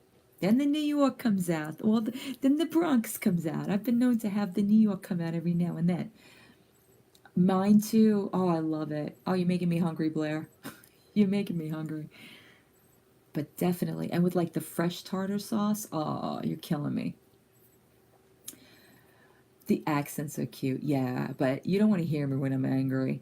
When I'm angry, forget it. Then I'm deep into the Bronx. Well, I hope it wasn't the chain Little Caesars, because Little Caesars sucks. Stop. Rhode Island has some cute accents too. The New Englanders. I know. See, Blair, you're gonna make me want to go and get fish and chips this weekend. Now I'm gonna be on a hunt. Now I'm gonna be on a hunt. But most deaf. In your honor, Blair. In your honor. Stop it, stop it. Don't do it. I'll do a mukbang for you guys. Oh my god, I think that's the only thing I haven't done on my channel is like a mukbang. I'm like, because who the fuck wants to watch me eat? I don't get it. Like, I really don't get it. I get it if you're sitting with somebody and having a conversation, but who the hell wants to see you eat this like ginormous amount of food? I don't know. I don't know. I might. I might because I'll do anything once. Pack the car. Pack the car in the garage. Yeah, but when in New York, you park in the car. You put the fucking car over here and then you go over there. Oh my god. But yeah, like I don't get it. I watch it every now and again because some of them are entertaining. Some of them are entertaining, Nina. But I even stopped watching her after a while. I can't stand listening to her slurping through her fingers. Peter Gray. Ow, Peter. Oh my God. Last time, I think it was Foxwoods? No, it was Albany at a Comic Con. We had a cosplayer called the Real Peter Griffin. Oh my God, this dude is like 350 pounds and he looks just like the dude. Exactly. Exactly. But low key, if one of us was doing like a mukbang of eating fish and chips, we'd watch it. So, yeah, yep, yep. I kid you not. I'm from New York. What do you want? I'll pay that.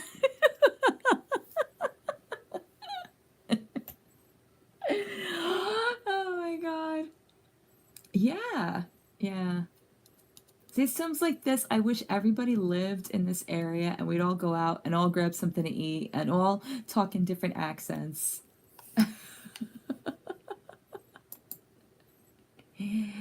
Look at me moderating my side chat, CJ. I told you I can do two things at once.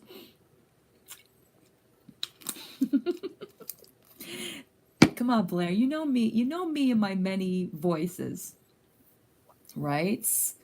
I know. So could go for a burger right now. Mm-hmm. Stop! Stop doing it, Inch. Stop doing it. Oh, you're killing me. I'm an actor. I have to be good with voices. Although I've been doing voices since I was a kid. Like that's the one thing me and my mom would do all the time. Like I would mimic the voices I heard. Like if I heard a commercial or a cartoon character or anything like that, oh my mother would die. And then we start. It's sort of like we did our own streaming thing because we'd watch like award shows and commercials and shows like that. And I would just do voices, or I would like see somebody in the background. I would make them talk. And it would be hysterical. See what I'm saying about simple things? Like that would fucking entertain me for days.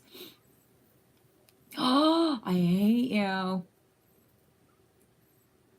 Exactly. I agree, Susan. If you've ever lost your faith, go to New York City. New York City will open your eyes, that's for damn sure. Me too, Blair. Shh. Me too. I stopped being vegan like shortly, a couple of months after I started. And not because I didn't enjoy it, but because like my hair started thinning and like my doctor was like, "What are you doing?" And yeah. I mean, now I'm gluten-free, which I enjoy. I actually enjoy it. I do. I'm hungry now. I'm telling you. We all need to have Insomniac fucking hangouts, or I'm sitting here with a bunch of food. Y'all need to bring your food, and we just sit here and just shoot the shit. It's not healthy at our age. That's true. That's true. But there's nothing wrong with, I like to try things. I love vegan food. Do not get me wrong. I enjoy it. But, we have to listen to what our bodies need, and our doctors know better, and that whole kind of thing. So. And I don't enjoy losing or seeing my hair thin. I have such a fear of the aging process as it is. I am deathly afraid of aging that I just, yeah, I don't even want to talk about it. I don't want to talk about it. I don't want to talk about it. It's not all of my struggles. That'll be another hangout. We'll talk about aging. Yeah, yeah. You gotta have protein. You gotta have the fat. You gotta have everything. Like, imbalanced, balanced. I mean, obviously I allowed my fucking immune system to go so low that I fucking contracted shingles, because I had the chicken pox as a kid. And, I started having this horrible pain in September when I got back from Rhode Island. I'm like, what is this? And I'm thinking it's all sorts of horrible things, like, because I'm in my 40s now and I'm deathly afraid of getting old. And all of a sudden, like, next day, I've got this rash and I'm itching and I'm suffering. And I go to the doctor. She's like, "Yep, you've got post-herpetic fucking whatever it was, shingles." I'm like, great. Where did that come from? Stress. You know your life, Dawn. No, no, it's okay. I get it. I get it. Ange, I get it. Hearing about famous people dying, I get it.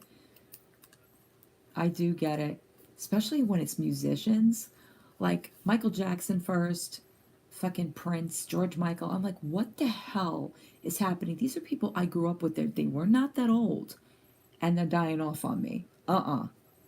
That's when it started hitting me first. I'm like, this aging thing needs to stop. And then this year, with, having to wear glasses because now I can't fucking read, can't see, the whole, like, just the pains, the aches, like, oh, no, no, no, no, this ain't cool. What's happening here?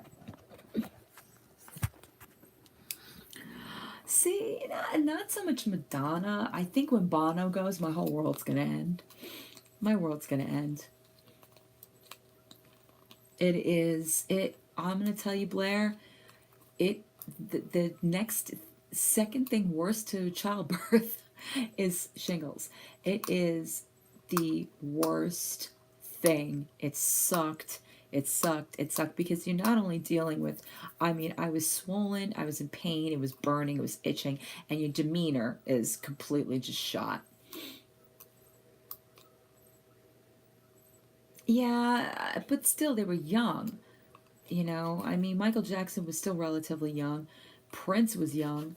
George Michael was young. Yeah, it was their lifestyles, absolutely. Yeah, but they did. It's just unfortunately caught up to them. What? What do you think about these people that take their children to chicken pox parties to infect them? Are you serious, Ange? Oh my God. I think that's crazy. I mean, that's just, what is our world coming to? I know. I know. I know. And you know what's funny is all right, sweet Blair, thank you so much for coming, honey. I'm not going to be on too much longer because I've been sitting, my ass has been sitting here for 2 hours. I love you, Blair. Have a great birthday. I will be on again. So you'd catch it and move on. No. Why subject them to that? Not every child contracts it. You know, it's not like the epidemic it used to be when I was a kid. It's not every child. I mean, to me, this day and age, I don't even hear about it. I think that's crazy. That's like saying, you know, I'm gonna expose you to fucking. I can't even think about it right now. Like anthrax. You know, I mean, I don't know. I think it's crazy. There is no just catching it and move on. That's not true. That's not true. There's some people that never got it and it didn't kill them. Exactly. Exactly. It's what you're exposed to. Yeah, I'm getting it too. I asked my doctor that today when I went back for my follow up. I was like, "Is it available? Because I don't want this shit again." And she's like, "Yeah." You know, so I'm waiting because there's a back order on it. That's see, people are paranoid now. And so I'm going to be getting it. I actually allowed myself to get the flu shot today. Sorry, Kat Bondi. I allowed myself to get the flu shot because I was like, you know what? Can't take any chances. My immune system went low enough to get shingles. I am not about to get the flu. No, I'm an only child. So when I got the chicken pox, it was a miserable time for me. I was really young. I was at 10 days out of school, and it hurts. It hurts. That's not true, though. I know a lot of people that didn't have chickenpox as a kid. I don't know where that came from. That's like an urban legend because a lot of people didn't have it.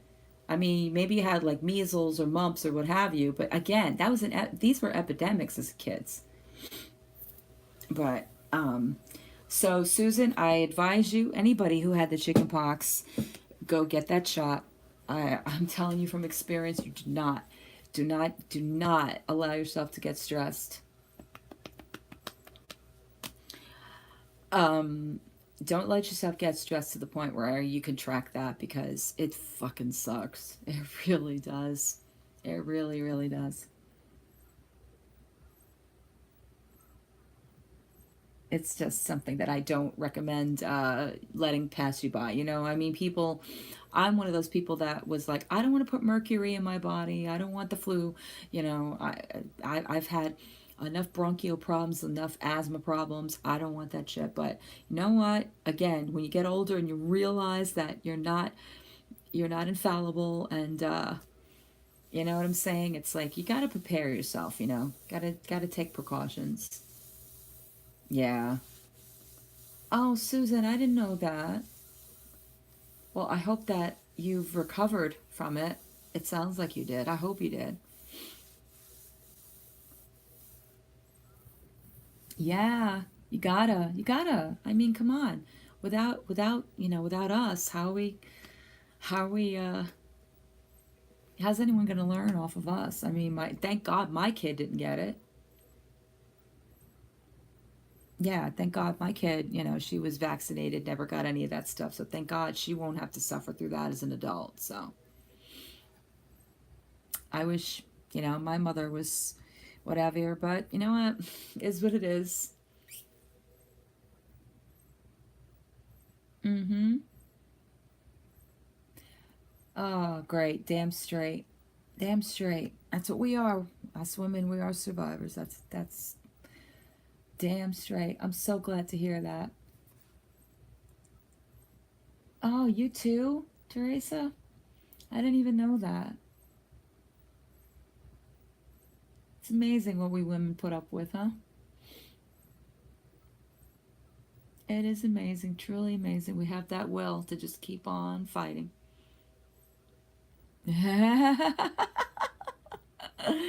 These pretzels. What are you eating now, Anne? I was chewing on jelly beans before because I'm such a rebel, right?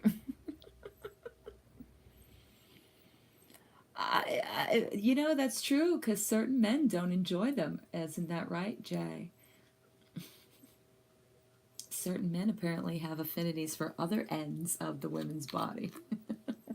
But I digress. I think I'm going to also end this wonderful hangout because it's been so much fun with you guys, and I can't believe I've been on for almost like an hour and a half.